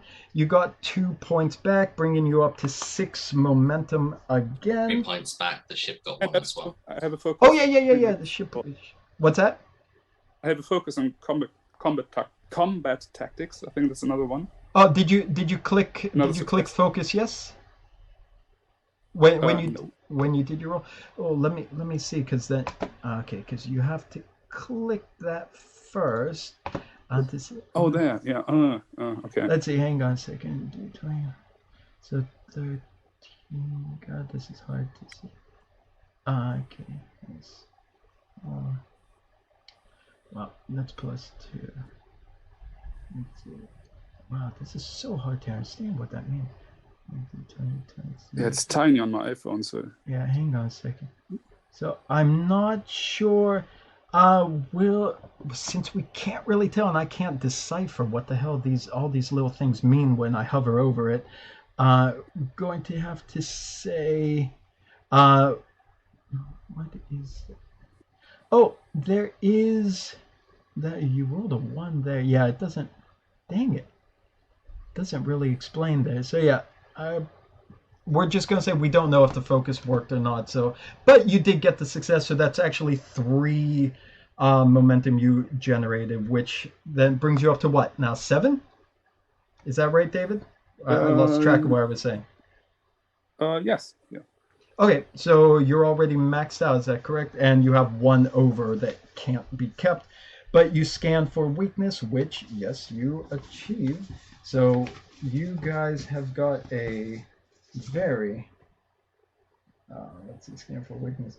Gains the piercing 2 quality. So let's see. Just a question: wouldn't the focus work no matter if I click on it on row 20? I mean, You have to click before you make the roll, and then it will tell you like if you got extra successes because of the focus. Did you click yes before you made the roll? No, but if I rolled actual dice, I mean, wouldn't be the same. Oh no, the numbers that pop up, that's not the number that you rolled. That's how many successes each die gave you. That's why. That's just showing you how many successes popped out on the die. And for weakness, that's +2 piercing. Let me just make my notes. Okay. So right. Otherwise we would roll different numbers, not just one. Yeah, it's like, wow, I'm really doing good here.